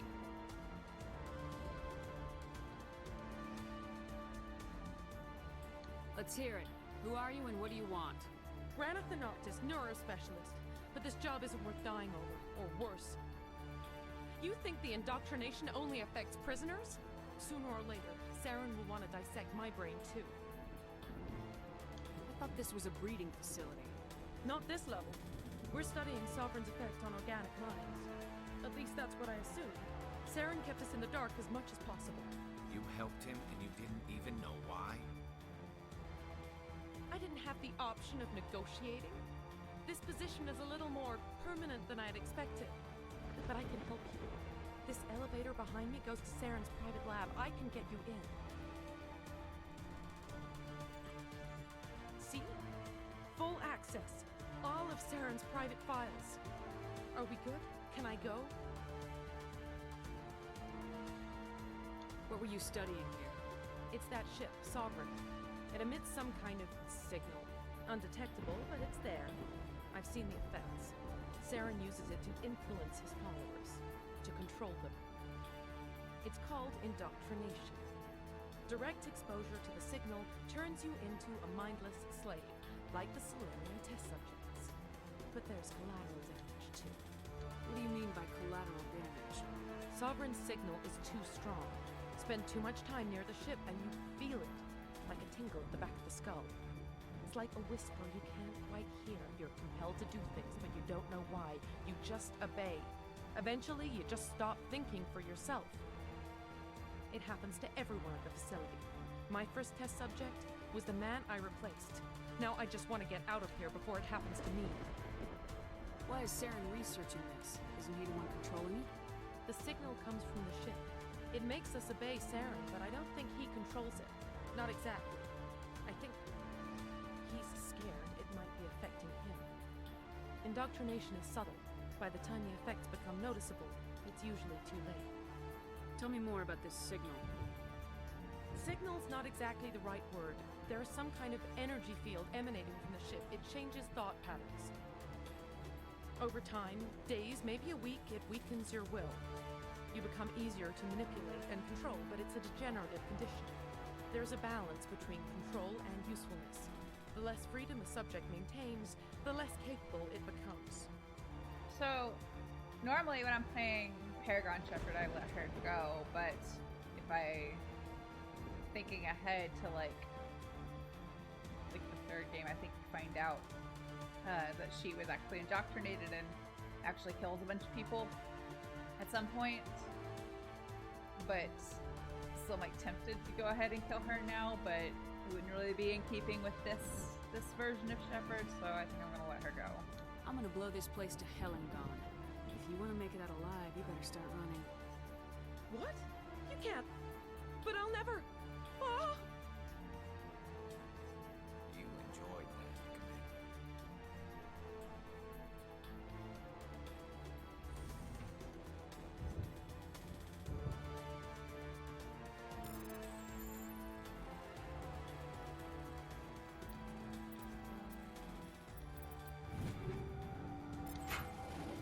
think I just said she's gonna give us those files, but like we don't actually get anything on those computers. Let's do a save. Nothing exciting there.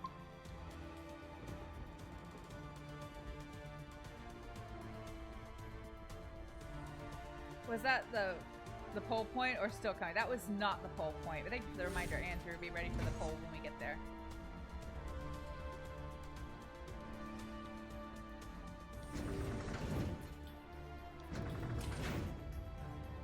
I like our matching armor, though. You don't think you can do it? Then I'll do it. Don't worry about it.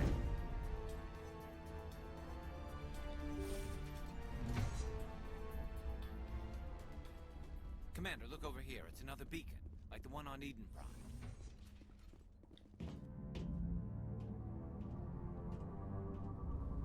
Don't touch it.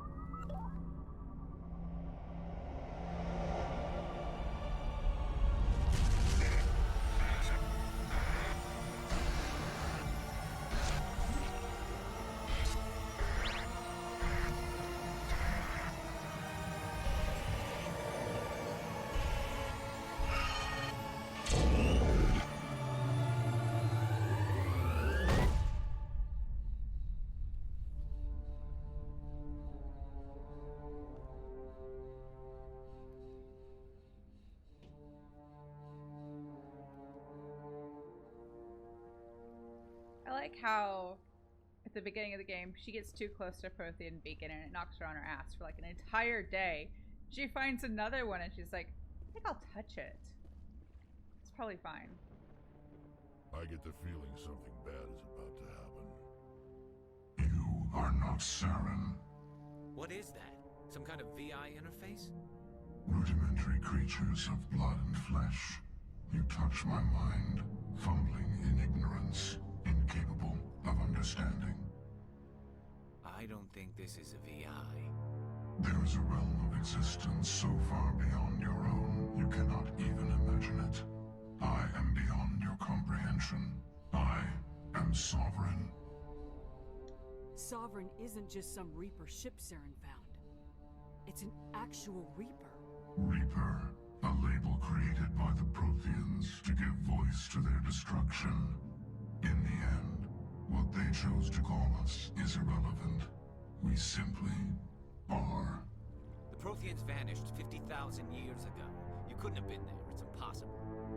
Organic life is nothing but a genetic mutation. An accident.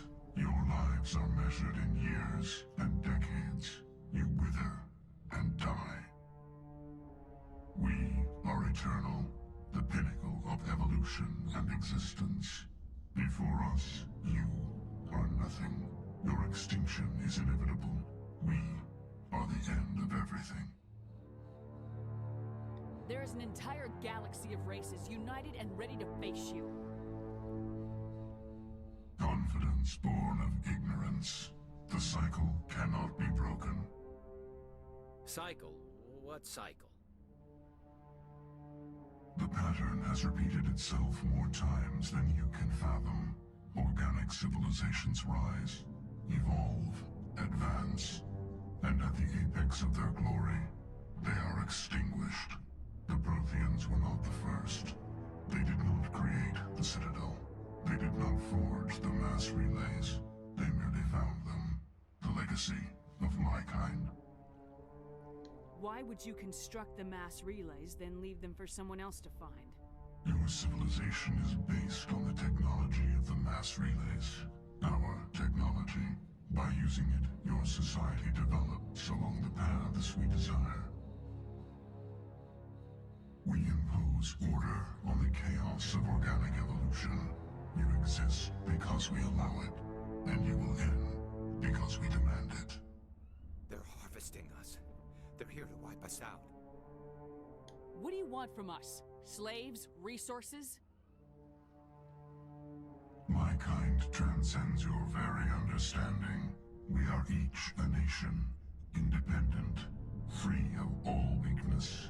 You cannot even grasp the nature of our existence. Where did you come from? Who built you? We have no beginning. We have no end. We are infinite. Millions of years after your civilization has been eradicated and forgotten, we will endure. Where are the rest of the Reapers? Are you the last of your kind? We are Legion. The time of our return is coming. Our numbers will darken the sky of every world. You cannot escape your doom. You're not even alive. Not really. You're just a machine, and machines can be broken. Your words are as empty as your future. I am the Vanguard of your destruction. This exchange is over.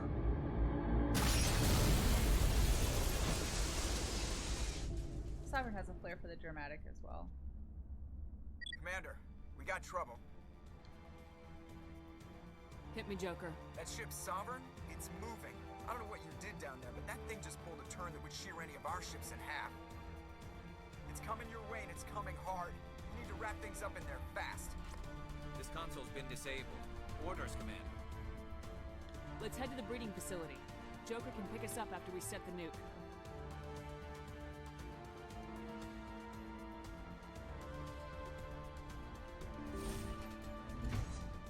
That's the correct way to go, right? See, I'm second guessing everything. Yeah, that's the only way in and out. Second guessing everything now. I don't have the best direction in real life, and that translates over to video games too. Even games that I've played 100 times. I don't know that I've played this game 100 times, but you know what I mean.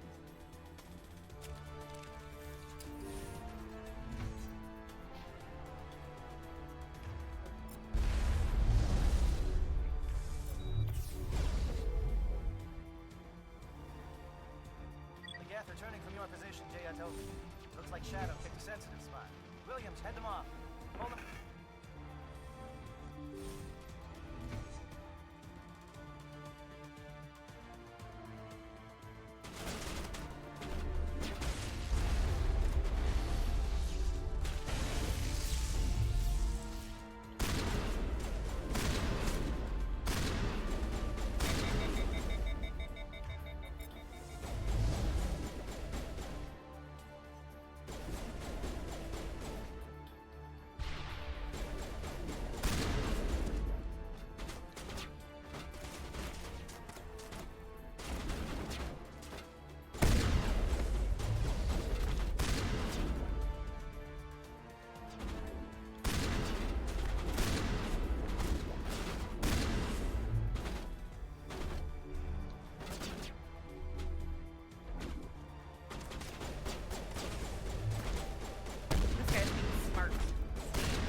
We watched a pretty good movie today. What was it? I'm always looking for new movie recommendations.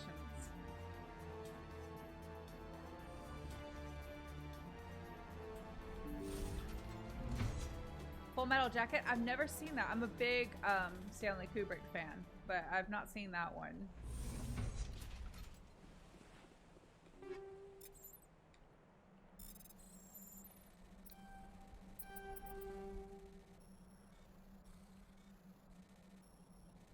Stanley Kubrick did direct that, right? I haven't lost my mind, right? That's a Stanley Kubrick film. Like 90. I say things like that. I say things that like I know, or I feel like I know, and then I hear myself say it, and I'm like, wait, is that correct? Then have I seen Barry Lyndon? No, I haven't. Let's see. I really like. I'm a big Kubrick fan, but I haven't seen anywhere near like all his films. Seen Clockwork Orange, of course, and I've seen 2001 several times, and I've seen most of Eyes Wide Shut, but it came on really late and I fell asleep during it, so I've been meaning to go, and that was like 10 years ago, so I've been meaning to go back and watch it, so I guess that doesn't count. William finished it. I wanted to, it came on at like 2 in the morning, and at that point in my life I was dealing with a lot of like insomnia, so I would put things on to help myself fall asleep. and that came on, and I was actually interested in watching it, but then it succeeded in putting me to sleep because it was late and I was sleep deprived. But no, I haven't seen that one either. Oh, and The Shining, of course.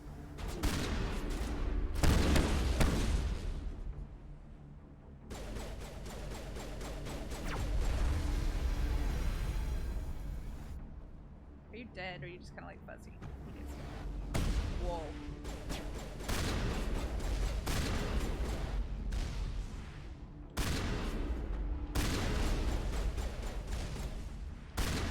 Cool drone that wouldn't die. I feel like using throw on the drones doesn't do anything except stagger them a bit, you know, like interrupt their attacks.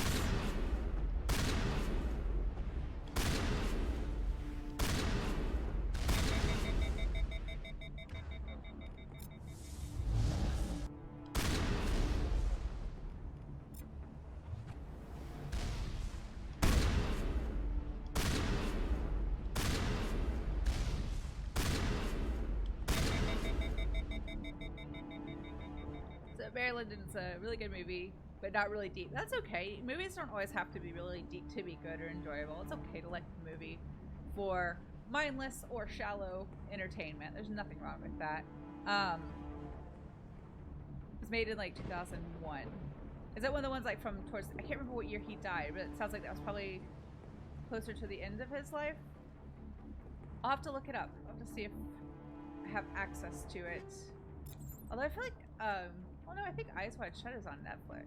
Because I keep seeing it and knowing I need to watch it and actually see the rest of it. But, like, with movies, with new movies, I like to sit and watch them and you know, try not to do anything else so I can, like, fully take it in. And I don't always have time for that.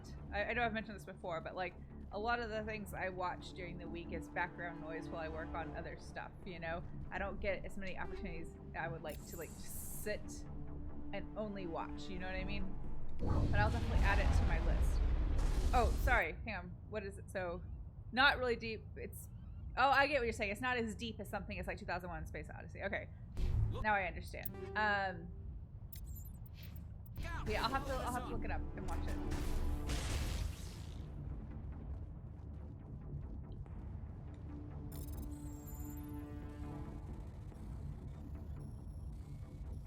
Please let me through. I just want the stuff. Oh, almost had it. There we go. Oh, that was great.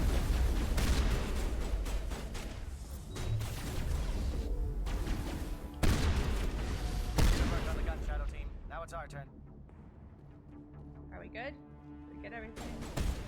What are you shooting at? Oh.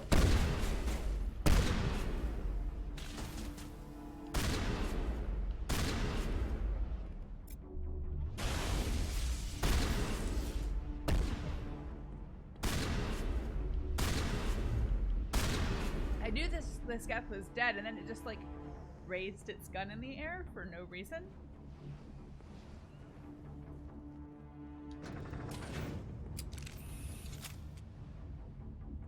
Shepard, you're not in formation. You're facing a weird angle. At least she's not like just standing there staring at Garrison Rex awkwardly. That's it. We need to clear the gate and set those charges.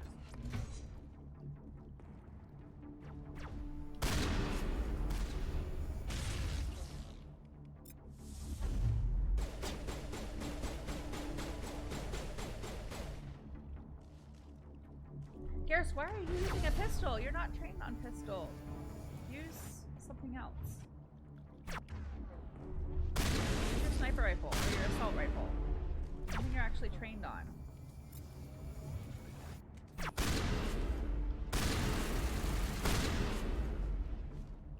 I don't know why they do that. Why they select a weapon that's not one of the ones that's in their skill set.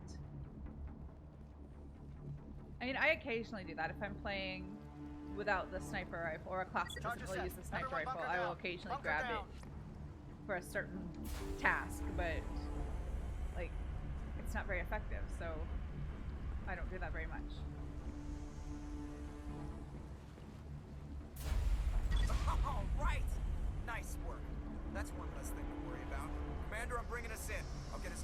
sight as I can.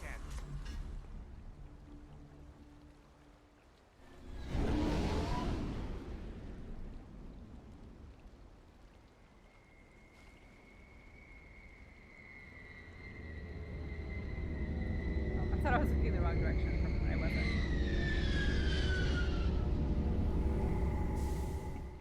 I know I've mentioned this before, but a fun fact about this game is like there and another place in the game it fades to black when the Normandy lands because the animators or like the designers couldn't work out how the Normandy landing gear would actually work or what it would look like, so they just didn't show it. You just don't see it land. A simple problem needs a simple solution, I guess.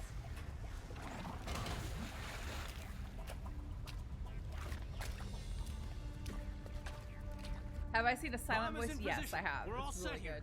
Commander, can you read me? It's a little rough to watch because it's kind of sad, but it ends alright. So, like, I like it. I need to watch it again. Andrew hasn't seen it, and I've told him we need to watch it. But yeah, it's a good movie. The nuke is almost ready. Get to the rendezvous point, Williams. Negative, Commander. The Geth have us pinned down on the AA tower. We've taken heavy casualties. We'll never make the rendezvous point in time. Get them out of there, Joker, now! Negative. It's too hot. Can't risk it. We'll hold them off as long as we... It's okay, Commander. I need a couple of minutes to finish arming the bomb.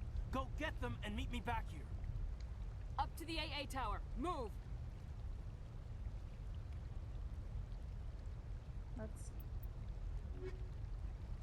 I'll stick with Garrison and Rex. Makes too much sense. You know, I hadn't really heard that much about that film before I saw it, so I don't know that I could call it overrated. I watched it because it was more like a case of I saw one person say that it was good, or heard one person say it was good, and then saw it on Netflix. I was like, oh, I'll watch it. I really liked it.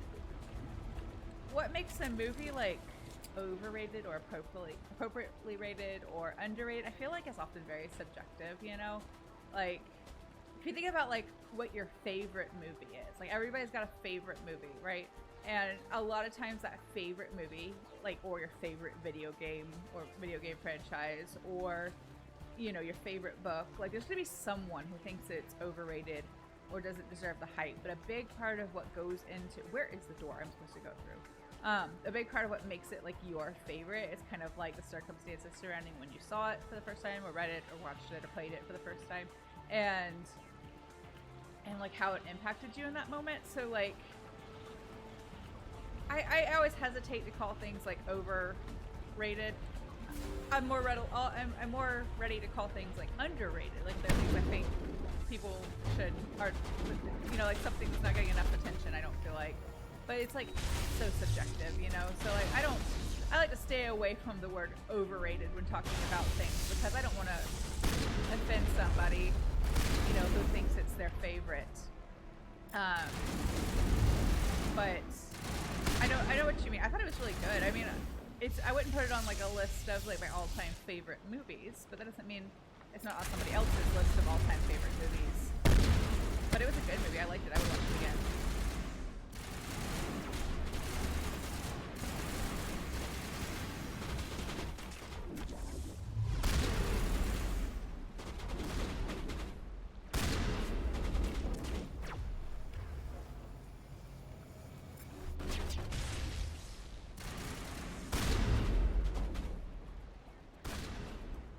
Yeah, it's just kind of hanging from the ceiling. That's cool.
Can you hold them off?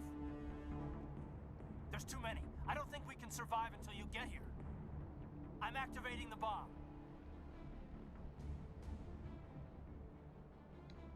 Alenka, what are you doing?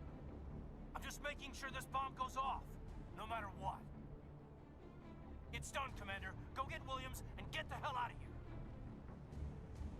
Screw that. We can handle ourselves. Go back and get Alenko. So, for the uninitiated, we have to choose between rescuing Ashley and rescuing Kaidan. We do not get both of them. Whichever one we do not rescue will die, and we will not have them on the Normandy or in our party again. So this is what I want Andrew to make the poll for. I'm interested to hear who you would save or who you like to save in your playthroughs. I already know who I'm saving. I actually knew I knew most of the major choices that I was going to make in this series before I started streaming it, so I knew before the first stream I did of this game what I was going to decide when we got here. But I'm just curious to know. I can't, Andrew, you're going to have to make the poll because I can't get out. I have to save to get into Streamlabs or to get into Twitch to make the poll, and I can't save in the middle of a conversation, or not save rather. I have to press start and go to a menu. So if Andrew can't get the poll to work, feel free to just write it in chat. Would you save Kaidan or would you save Ashley? I'm not gonna tell you who I'm picking just yet, but you know, like I said, I already know. So Andrew, can you get the poll to work? Is it gonna work for you? Was like you tried using the chat command, but it says it's not it should be. Ever since Twitch like made their own like built-in commands, it should work. Weird that you can't do it from the mod screen. I feel like you should be able to. I'm going to investigate that later. So in chat, tell me who you save or would save if you've never played before, who you typically save if you have played before, or if you like to alternate. I actually alternate, so like I don't, but I do have like one that I prefer over the other. So interesting. Barry says, no, you're not guessing what I'm going to do. I want to know what you would do. I'm just curious what you all would do. Barry picks Kaidan. Oh, you haven't played. Well, based on what you've seen, do you feel like you can make an informed decision? Is there one that you like better than the other? Corsair's, yeah, you have, of course you have a 50-50 shot at the right answer, but like, I'm not looking for you to predict what I'm going to do. I'm just curious what your opinion is. Because I feel like this isn't like one of the most, I wouldn't put this up there for like most polarizing decisions in the game, but like people have opinions. You don't have the background. That is your choice. So Corsity's opting out of making a choice. Let me know how that works for you when you play next time, since you literally have two options. It would be funny if there was like a dialogue, not funny, haha, but it would be interesting if there was like a dialogue thing where you could like basically like randomize it, you know, like you kind of like shrug off the responsibility of the choice and it gets randomized, but they would probably write it so that you would be punished for that and lose both of them. Anyway, so I knew that going into this playthrough that I was for sure saving Ashley, so I'm sorry, Barry, to let you down. Radio Joker and tell him to meet us on the AA tower. Yes, Commander, It's the right choice, and you know it, Ash. So I just made the unpopular decision. Oh, I see. I get it. Oh, you pick Ashley just because you knew that I was going to pick Ashley. No, that's not true. You like Ashley. You've done the Ashley romance all the way through, haven't you? I think. Yeah, I'm picking Ashley. I'm sorry, Kaidan. I had to make a choice. I understand, Commander. I don't regret a thing. I believe I actually picked Ashley the first time I played too, which is interesting because I think more people save Kaidan, like statistically, but I'm saving Ashley.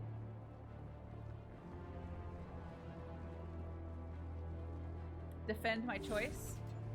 I will after stuff in a bit. I'll defend it.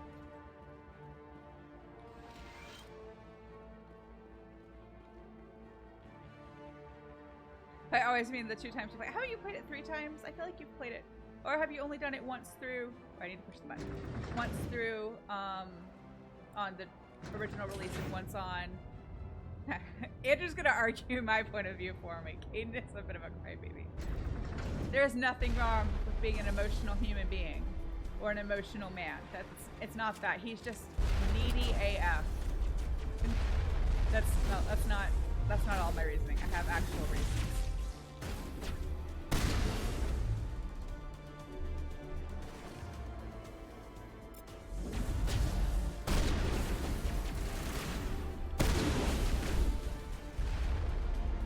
Headbutted by the gas. That was rude. You need to move fast, man. You can't hold them off here much longer. Watch the corner. Press right.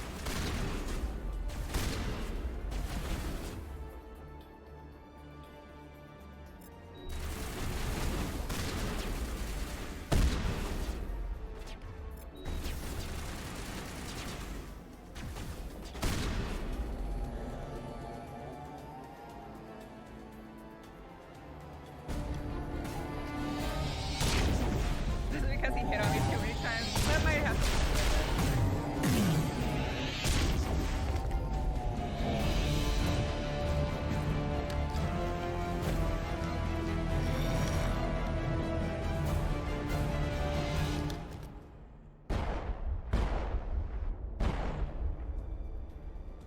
This has been an impressive diversion, Shepard. My Geth were utterly convinced the Solarians were the real threat. Of course, it was all for nothing. I can't let you disrupt what I've accomplished here. You can't possibly understand what's really at stake. Why are you doing this? You've seen the vision from the beacons, Shepard. You of all people should understand what the Reapers are capable of. They cannot be stopped. Do not mire yourself in pointless revolt. Do not sacrifice everything for the sake of petty freedoms.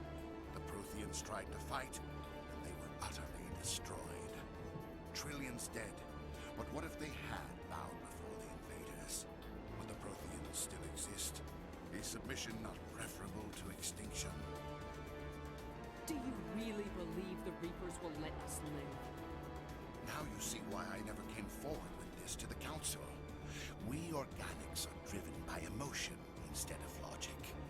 We will fight even when we know we cannot win. But if we work with the Reapers, if we make ourselves useful, think how many lives could be spared. Once I understood this, I joined Sovereign, though I was aware of the dangers. I had hoped this facility could protect me. You're afraid Sovereign is influencing you. You're afraid he's controlling your thoughts. I've studied the effects of indoctrination. The more control Sovereign exerts, the less capable the subject becomes. That is my saving grace. Sovereign needs me to find the conduit. My mind is still my own, for now. But the transformation from ally to servant can be subtle. I will not let it happen to me. Why are the Geth following Sovereign? They believe Sovereign to be some kind of god, the pinnacle of their own evolution. But the reaction of their deity is most telling. It is insulted. Sovereign does not desire the pitiful devotions the Geth hurl at it.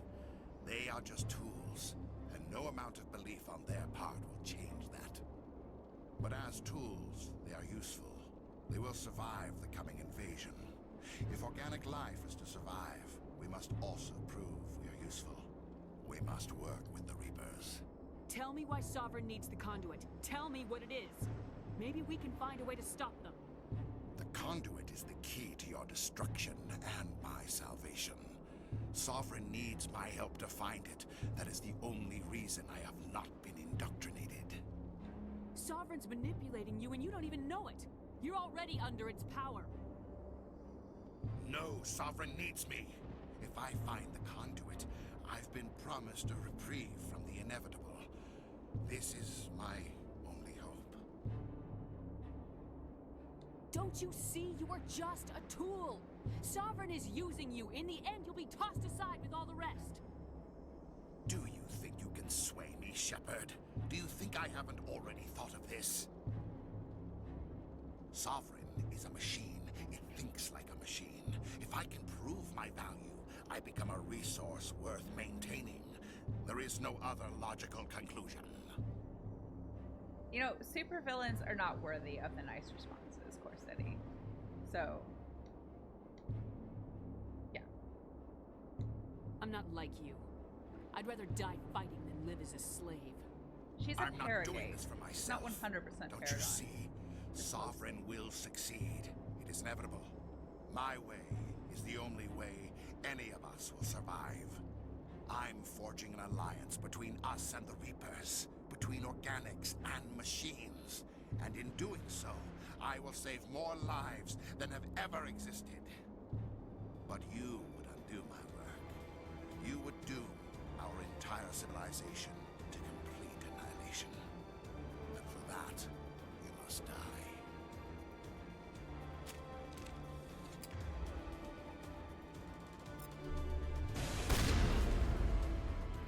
He is out of range of my shotgun.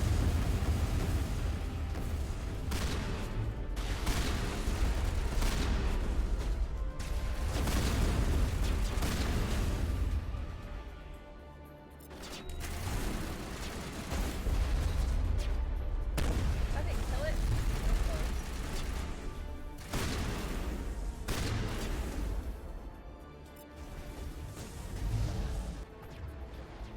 Why can't I change? Wait, what? How am I blocked? Why can't I change my gun? Thank you.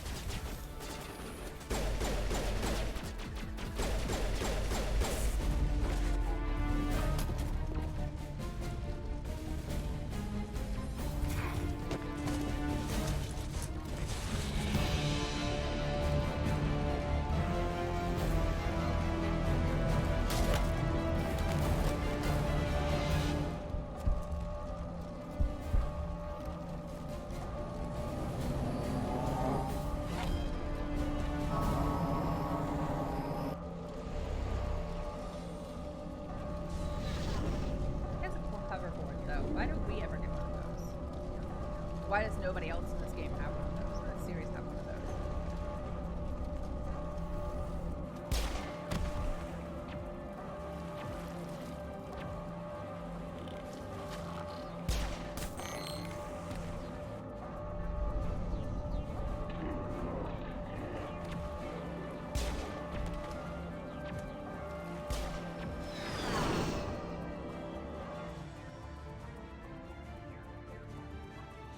All right, everybody, hang on!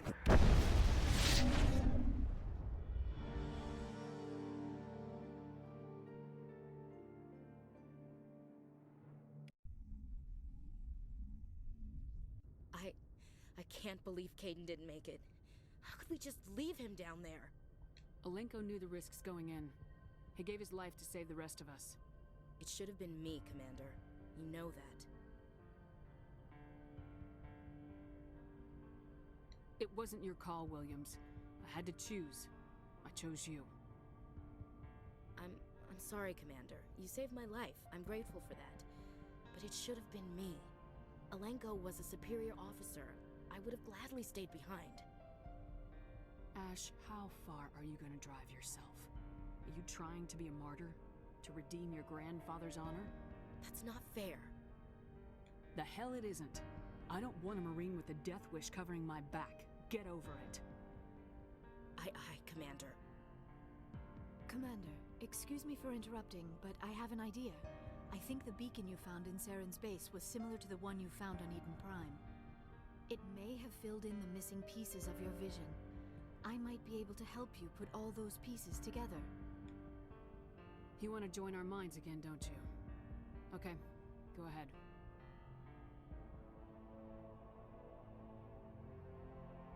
Relax, Commander. Embrace eternity.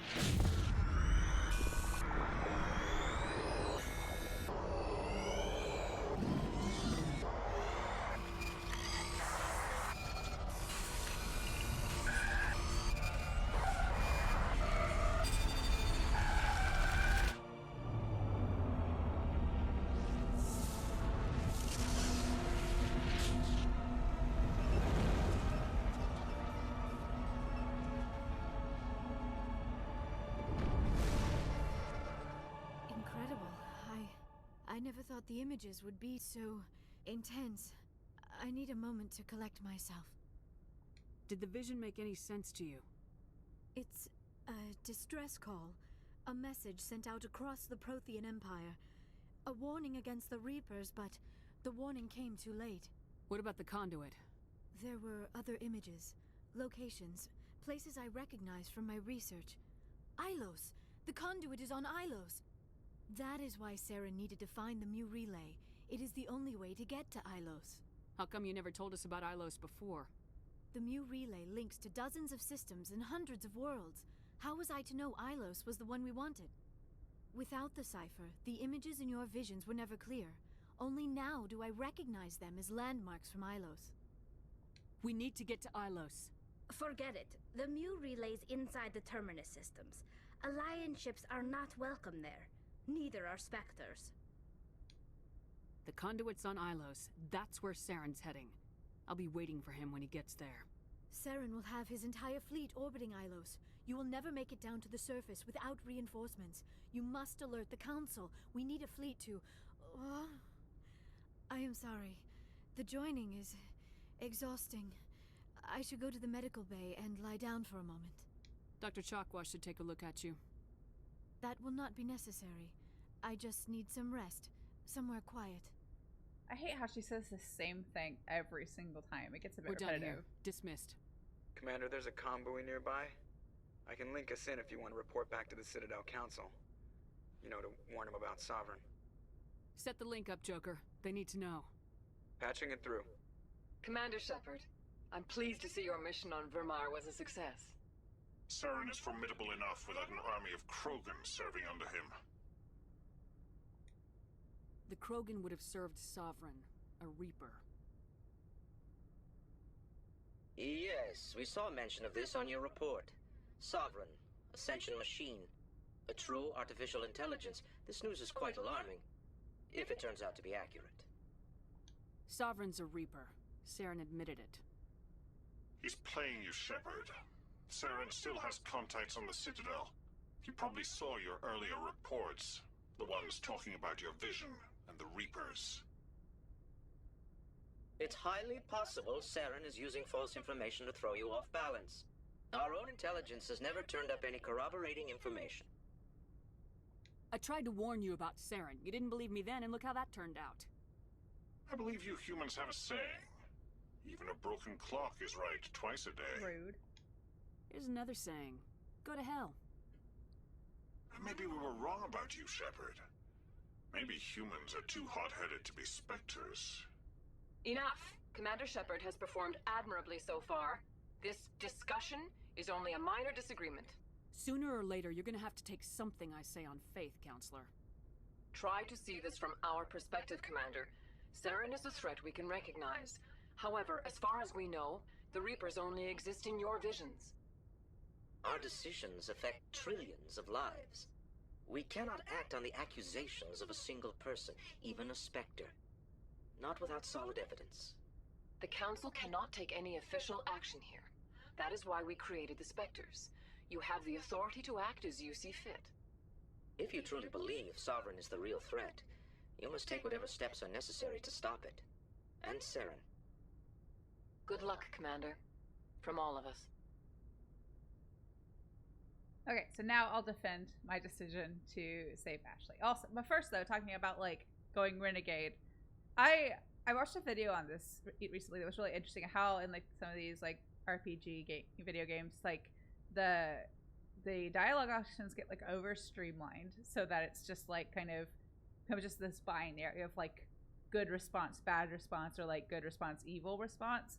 And it hadn't really bothered me before, but I did kind of understand what they meant. And I realized that like prior to watching that video, usually what I go for is like, I try to find a balance between like picking the right number of the same kind of responses.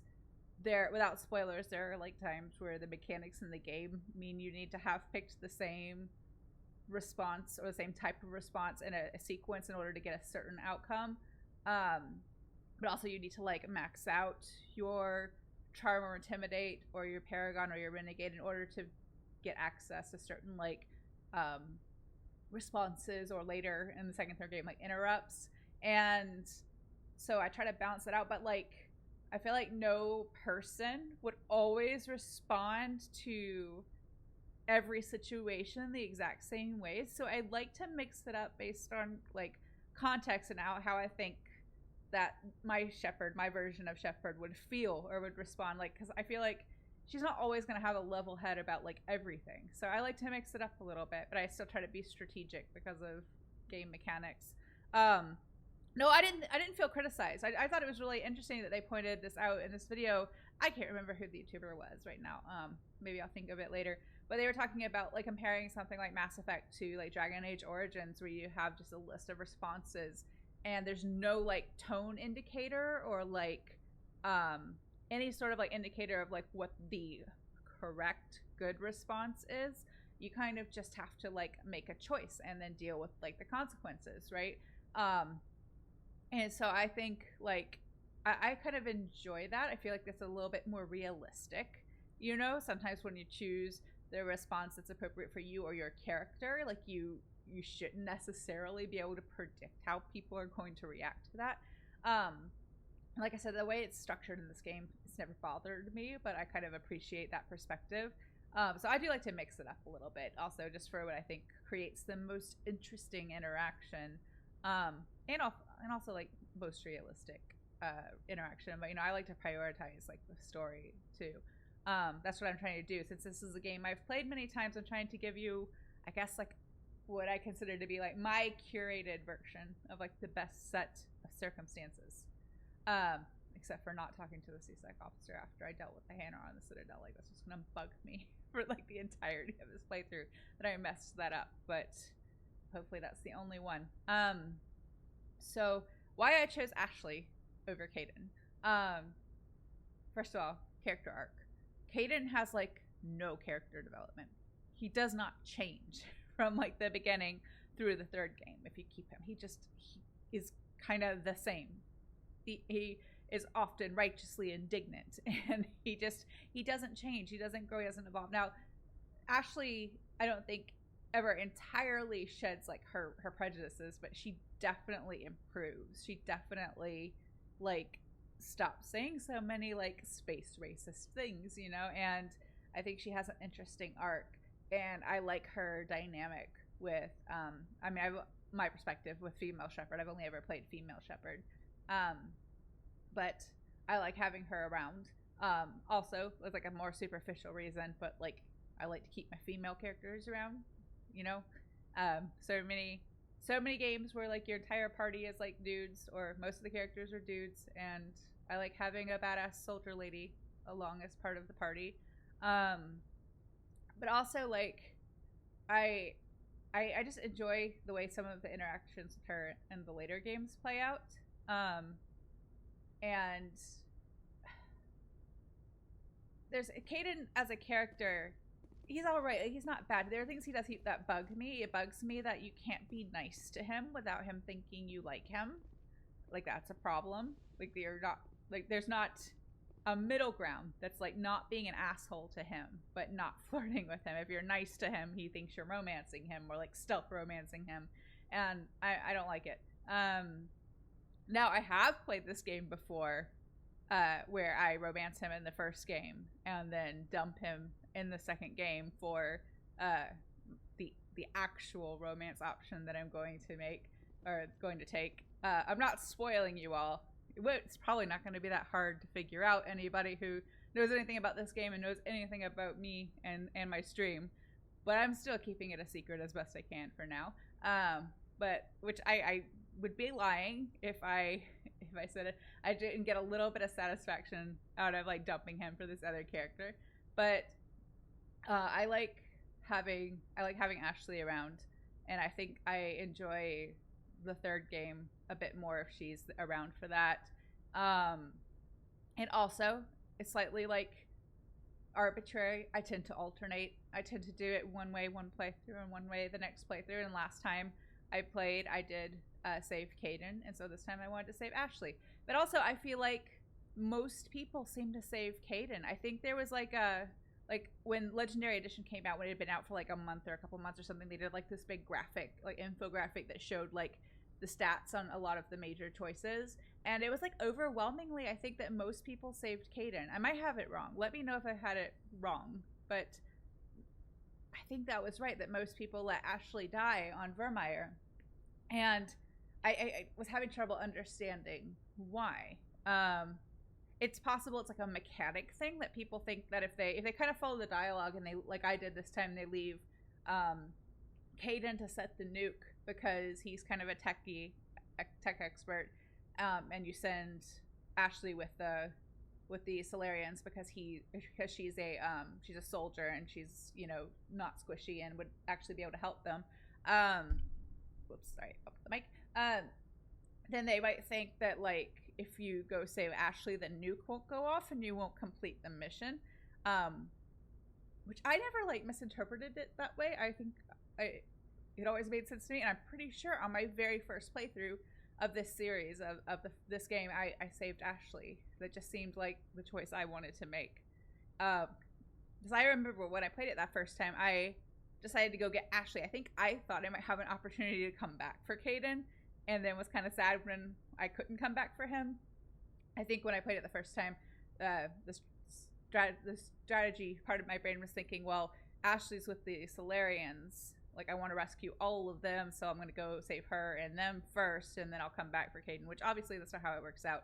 Although, fun fact, they actually recorded dialogue as if they originally in development, at some point in development, they were intending to give you the ability or the option to save both of them. And there is like recording of that dialogue that's floating around on the internet, but there's no like animation. Like they never got that far. It doesn't exist somewhere. It's not something you can unlock with a cheater, you know, with a mod or something. But so they did consider that at one point. I really like that they made you choose. I really like that it's one of the times in these games where there's not like a perfect outcome where you have to choose and you're going to lose somebody, you know? I have it flipped. Oh, it's mostly Ashley, 60% Ashley, 40% Caden. I wonder if that's an updated stat. Like when they made that infographic thing, I wonder where they, like what their pool was, like what chunk of time they used for that. But yeah, then maybe that's why I've watched many playthroughs where they save Caden, so I wanted to put another one out into the universe with Ashley being saved just for something different. Which is kind of like, sometimes I'm making decisions based off what I've already seen a lot on the internet just to provide something different, you know? But I also acknowledge that this game is so popular and there are so many let's plays of this game, this series up on YouTube and places, and people streaming it on Twitch, that like every decision is going to be made. Like there's going to be a pretty decent sample size, but because I'm trying to offer a curated experience, you know, based on what I've learned from playing it as many times as I have, I'm trying to like make sure that there are things that I include that you might not have seen before if you've only played it like once or twice. But there are probably still things I miss. I bet there's somebody out there watching who could be like, hey, have you tried doing this thing? Because this other thing happens, and it'll be like new information for me. But who knows? But yeah, I like Ashley's character a lot. I like having her around for certain.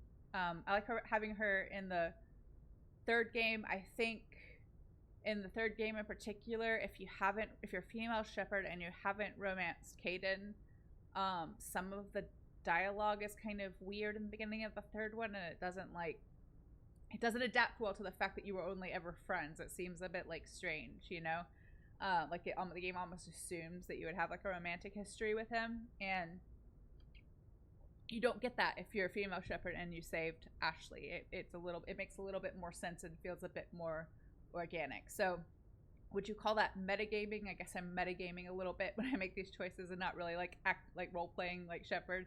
I am a little bit, but I kind of like to keep the overarching experience in mind and make the best decisions that I can.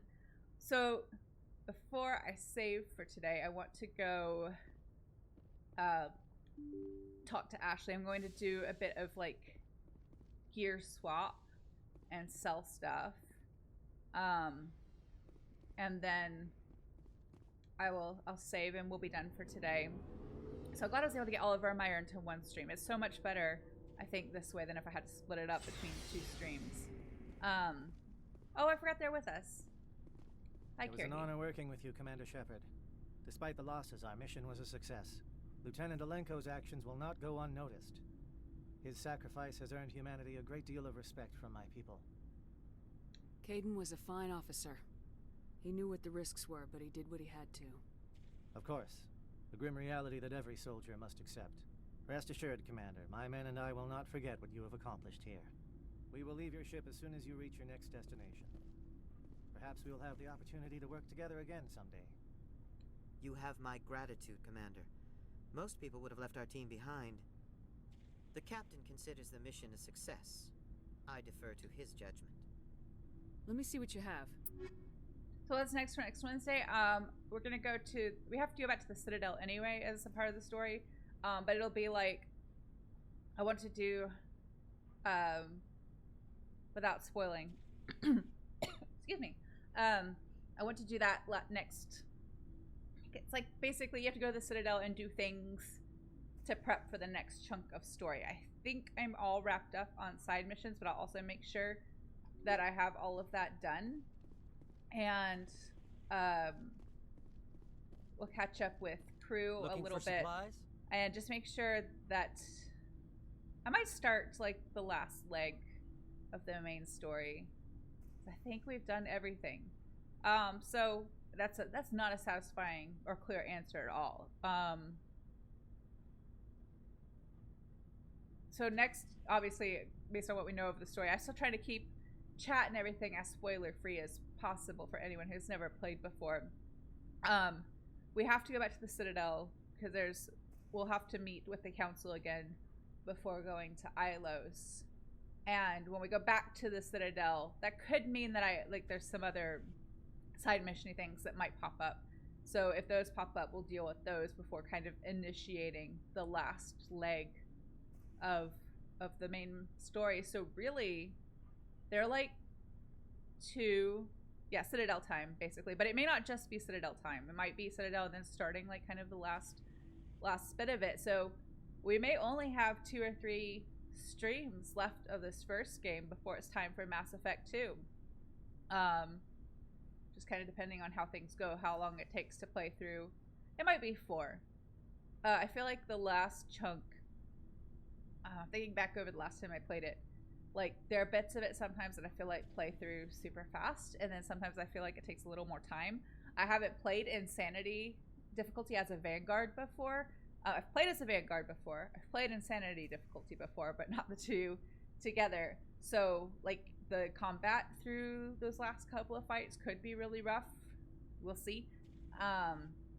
Or it might be a breeze. You know, we'll see. So anywhere between 2 and 4, I would say, more streams on this game before Mass Effect 2, which I know there are probably plenty of you that are excited about that. I know most people consider the second one to be their favorite. I quite like the second one. I like the whole thing. I don't like trying to rank them. I mean, I feel like the third game is my favorite because of the way character arcs and such character development pays off, you know?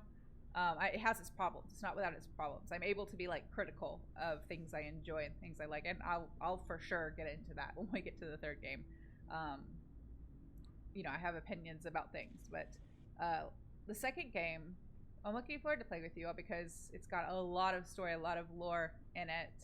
But it's actually my least favorite of the 3 in terms of like combat mechanics. Like this one's kind of clunky. But like it has rules. I feel like once you learn how to kind of operate within those rules, you're fine. The second one, there are places where it's clunky in a way that you can't quite predict, you know, and we'll see some of that happen. Like I always feel like every time I transition from the first game to the second game, there's like a learning curve for me getting like comfortable with the combat mechanics in the second one. I tend to die a lot early before I kind of like get a feel for it again and get the hang of it, and then can actually, you know, accomplish stuff. I like the combat in the third one the best. So if I'm ranking them in terms of like combat mechanics, my opinion is third, first, second. If we're talking about story, like overarching plot, and maybe I like the story in the second one, but like I don't want to get too far into this. I don't people have problems if you've been in like video game circles that talk about Mass Effect, you've heard things about the third game. And while I do take issue with some things, I don't take issue with all the things, or I'm not as personally offended by, like some people are, by the way some things go in the third one. But I will share those opinions with you when we get to those places. But I love character-driven story. Like I've said this before on stream, like, give me characters, give me good characters, well-written characters, good character development. Give me that, and I can make do with like derivative or mediocre even plot. I'm not calling the plot of this game mediocre, I'm just saying. But like, if the characters aren't good, if the characters don't have good development, if they're not interesting, if I don't care about them, if I don't root for them, if I don't want to know more about them, then like, no matter how good the plot is, I'm not going to be back. I'm not going to care. Once I know how things end, once I know like how the story wraps up, like that replay or reread or rewatch value is gone for me. It's the characters that I like and want to spend time with, you know, that keep me coming back to these sorts of things. You might be totally different, and that's fine. That is totally fine. That one video I mentioned where they were talking about dialogue, that person who made that video was clearly someone who valued like the story and the lore well over the characters. Like they were like, characters are great, but like, you know, it wasn't like what kept them coming back. And that's totally fine. We're all different. We all have different preferences. But that's just where I'm at. So anyway, back to like wrapping this game up. So next stream will be the Citadel stuff, engaging with the main quest line and everything we have to do before we head to Ilos. And then if there are any like side missions that pop up that I haven't dealt with yet, or that I realize I haven't dealt with yet, we'll do those. Once all that is done, will be Ilos. And then everything from there, it really could be as many as one stream to like 3 streams. It kind of, I feel like I'm not always best at remembering how long that chunk actually takes. I'm sure you all can think about this in games you play. Like there's a spot that like you forget about that takes so much time or takes so much effort. So like, I reserve the right to be totally wrong about this, but I'm anticipating 3 to 4 more streams on this game before second game. But I want to try and pace it well so that also we don't like conclude the game in like 30 minutes on a stream. I guess that wouldn't be horrible. We could have a post game discussion, I guess, you know, like to fill the time. But like, I don't want to end the first game and start the second game in the same stream. I want them to be 2 separate streams. So I don't think that'll be a problem, but I'm going to do my best to pace things accordingly. So let's see if he's got any things that my group, my crew, my people are going to need, because I got money to spend. Although I do want to end the game with the money maxed out if I can, because that means you get more money to start at the beginning of Mass Effect 2. I think that's correct. I don't think I'm making that up. I think that's what happens. Why are these? Oh no, it's my sniper rifle that's like super low level because I haven't done anything with it. I think what I've got is probably the best. I don't want to get rid of my Colossus armor. I like it. I'm happy to have it. But I'd kind of like for everybody else to have better armor too. So let's just stick with the stuff we've got. Let me check everybody's gear really fast. That one's better for her. Oh, that one's better. So normally when I'm playing this and I know who I'm going to save on Virmire, I don't bother updating their gear very often because I don't want to give them the good stuff and then send them off to die and not have that inventory. But because I didn't want to spoil my choice for you all, I did both their gear the whole time. Even though it pained me to sometimes. You know, I really should have looked at my own gear to see if any of this stuff was better, but I think the stuff I have is better. Whatever, it's fine. I'm doing fine with what I have.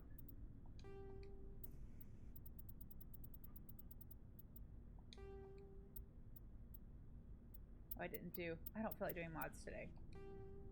No, don't do that. No, that's not what I wanted.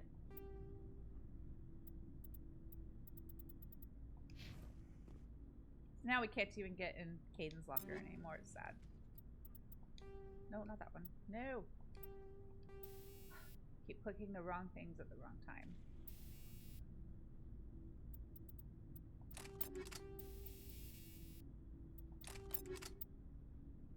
You don't need a shotgun or a pistol. I don't know why you were using them. But you know what? It doesn't matter. We've got so much extra stuff. If he wants a shotgun and a pistol, he can have them. If he's going to insist on using weapons he's not trained on, just cuz, then I should make sure they're at least halfway decent.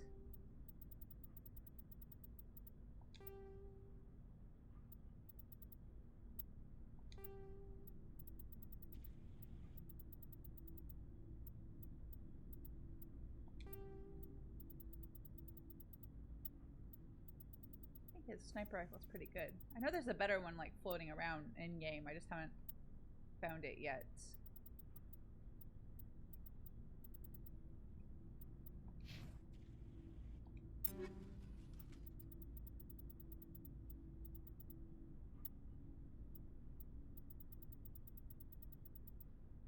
Same thing for Rex. If he's going to insist on using a pistol, even though that's not one of his weapons, I'll at least give him a better one.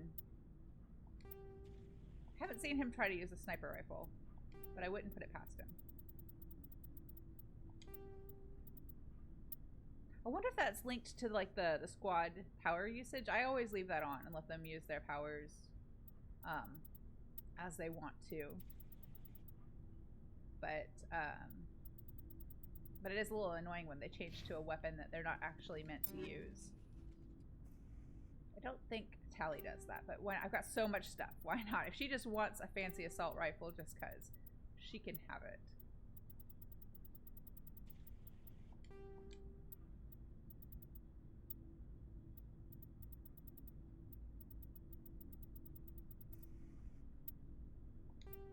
Same with the sniper rifle.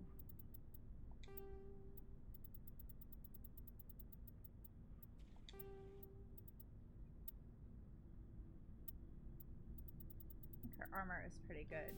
I'll actually check her mods because I haven't done those in a while. Really, the armor mods are the only ones I really care about for them. For myself, I care about all the mods, but for the teammates, mostly just the armor mods. I mean, they all make a little bit of difference, but it's just a lot to micromanage.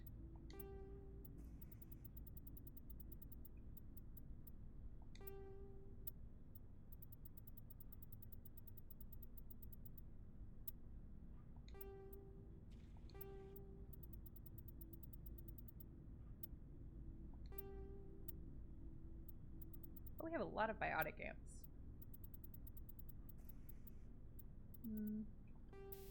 Haven't updated her stuff in a while either. No, I'm just gonna leave that as it. Let me look at my armor mods again. Yeah, that's what I thought. I wanted a better shield interface. Do I have a better medical exoskeleton yet? No, I do not.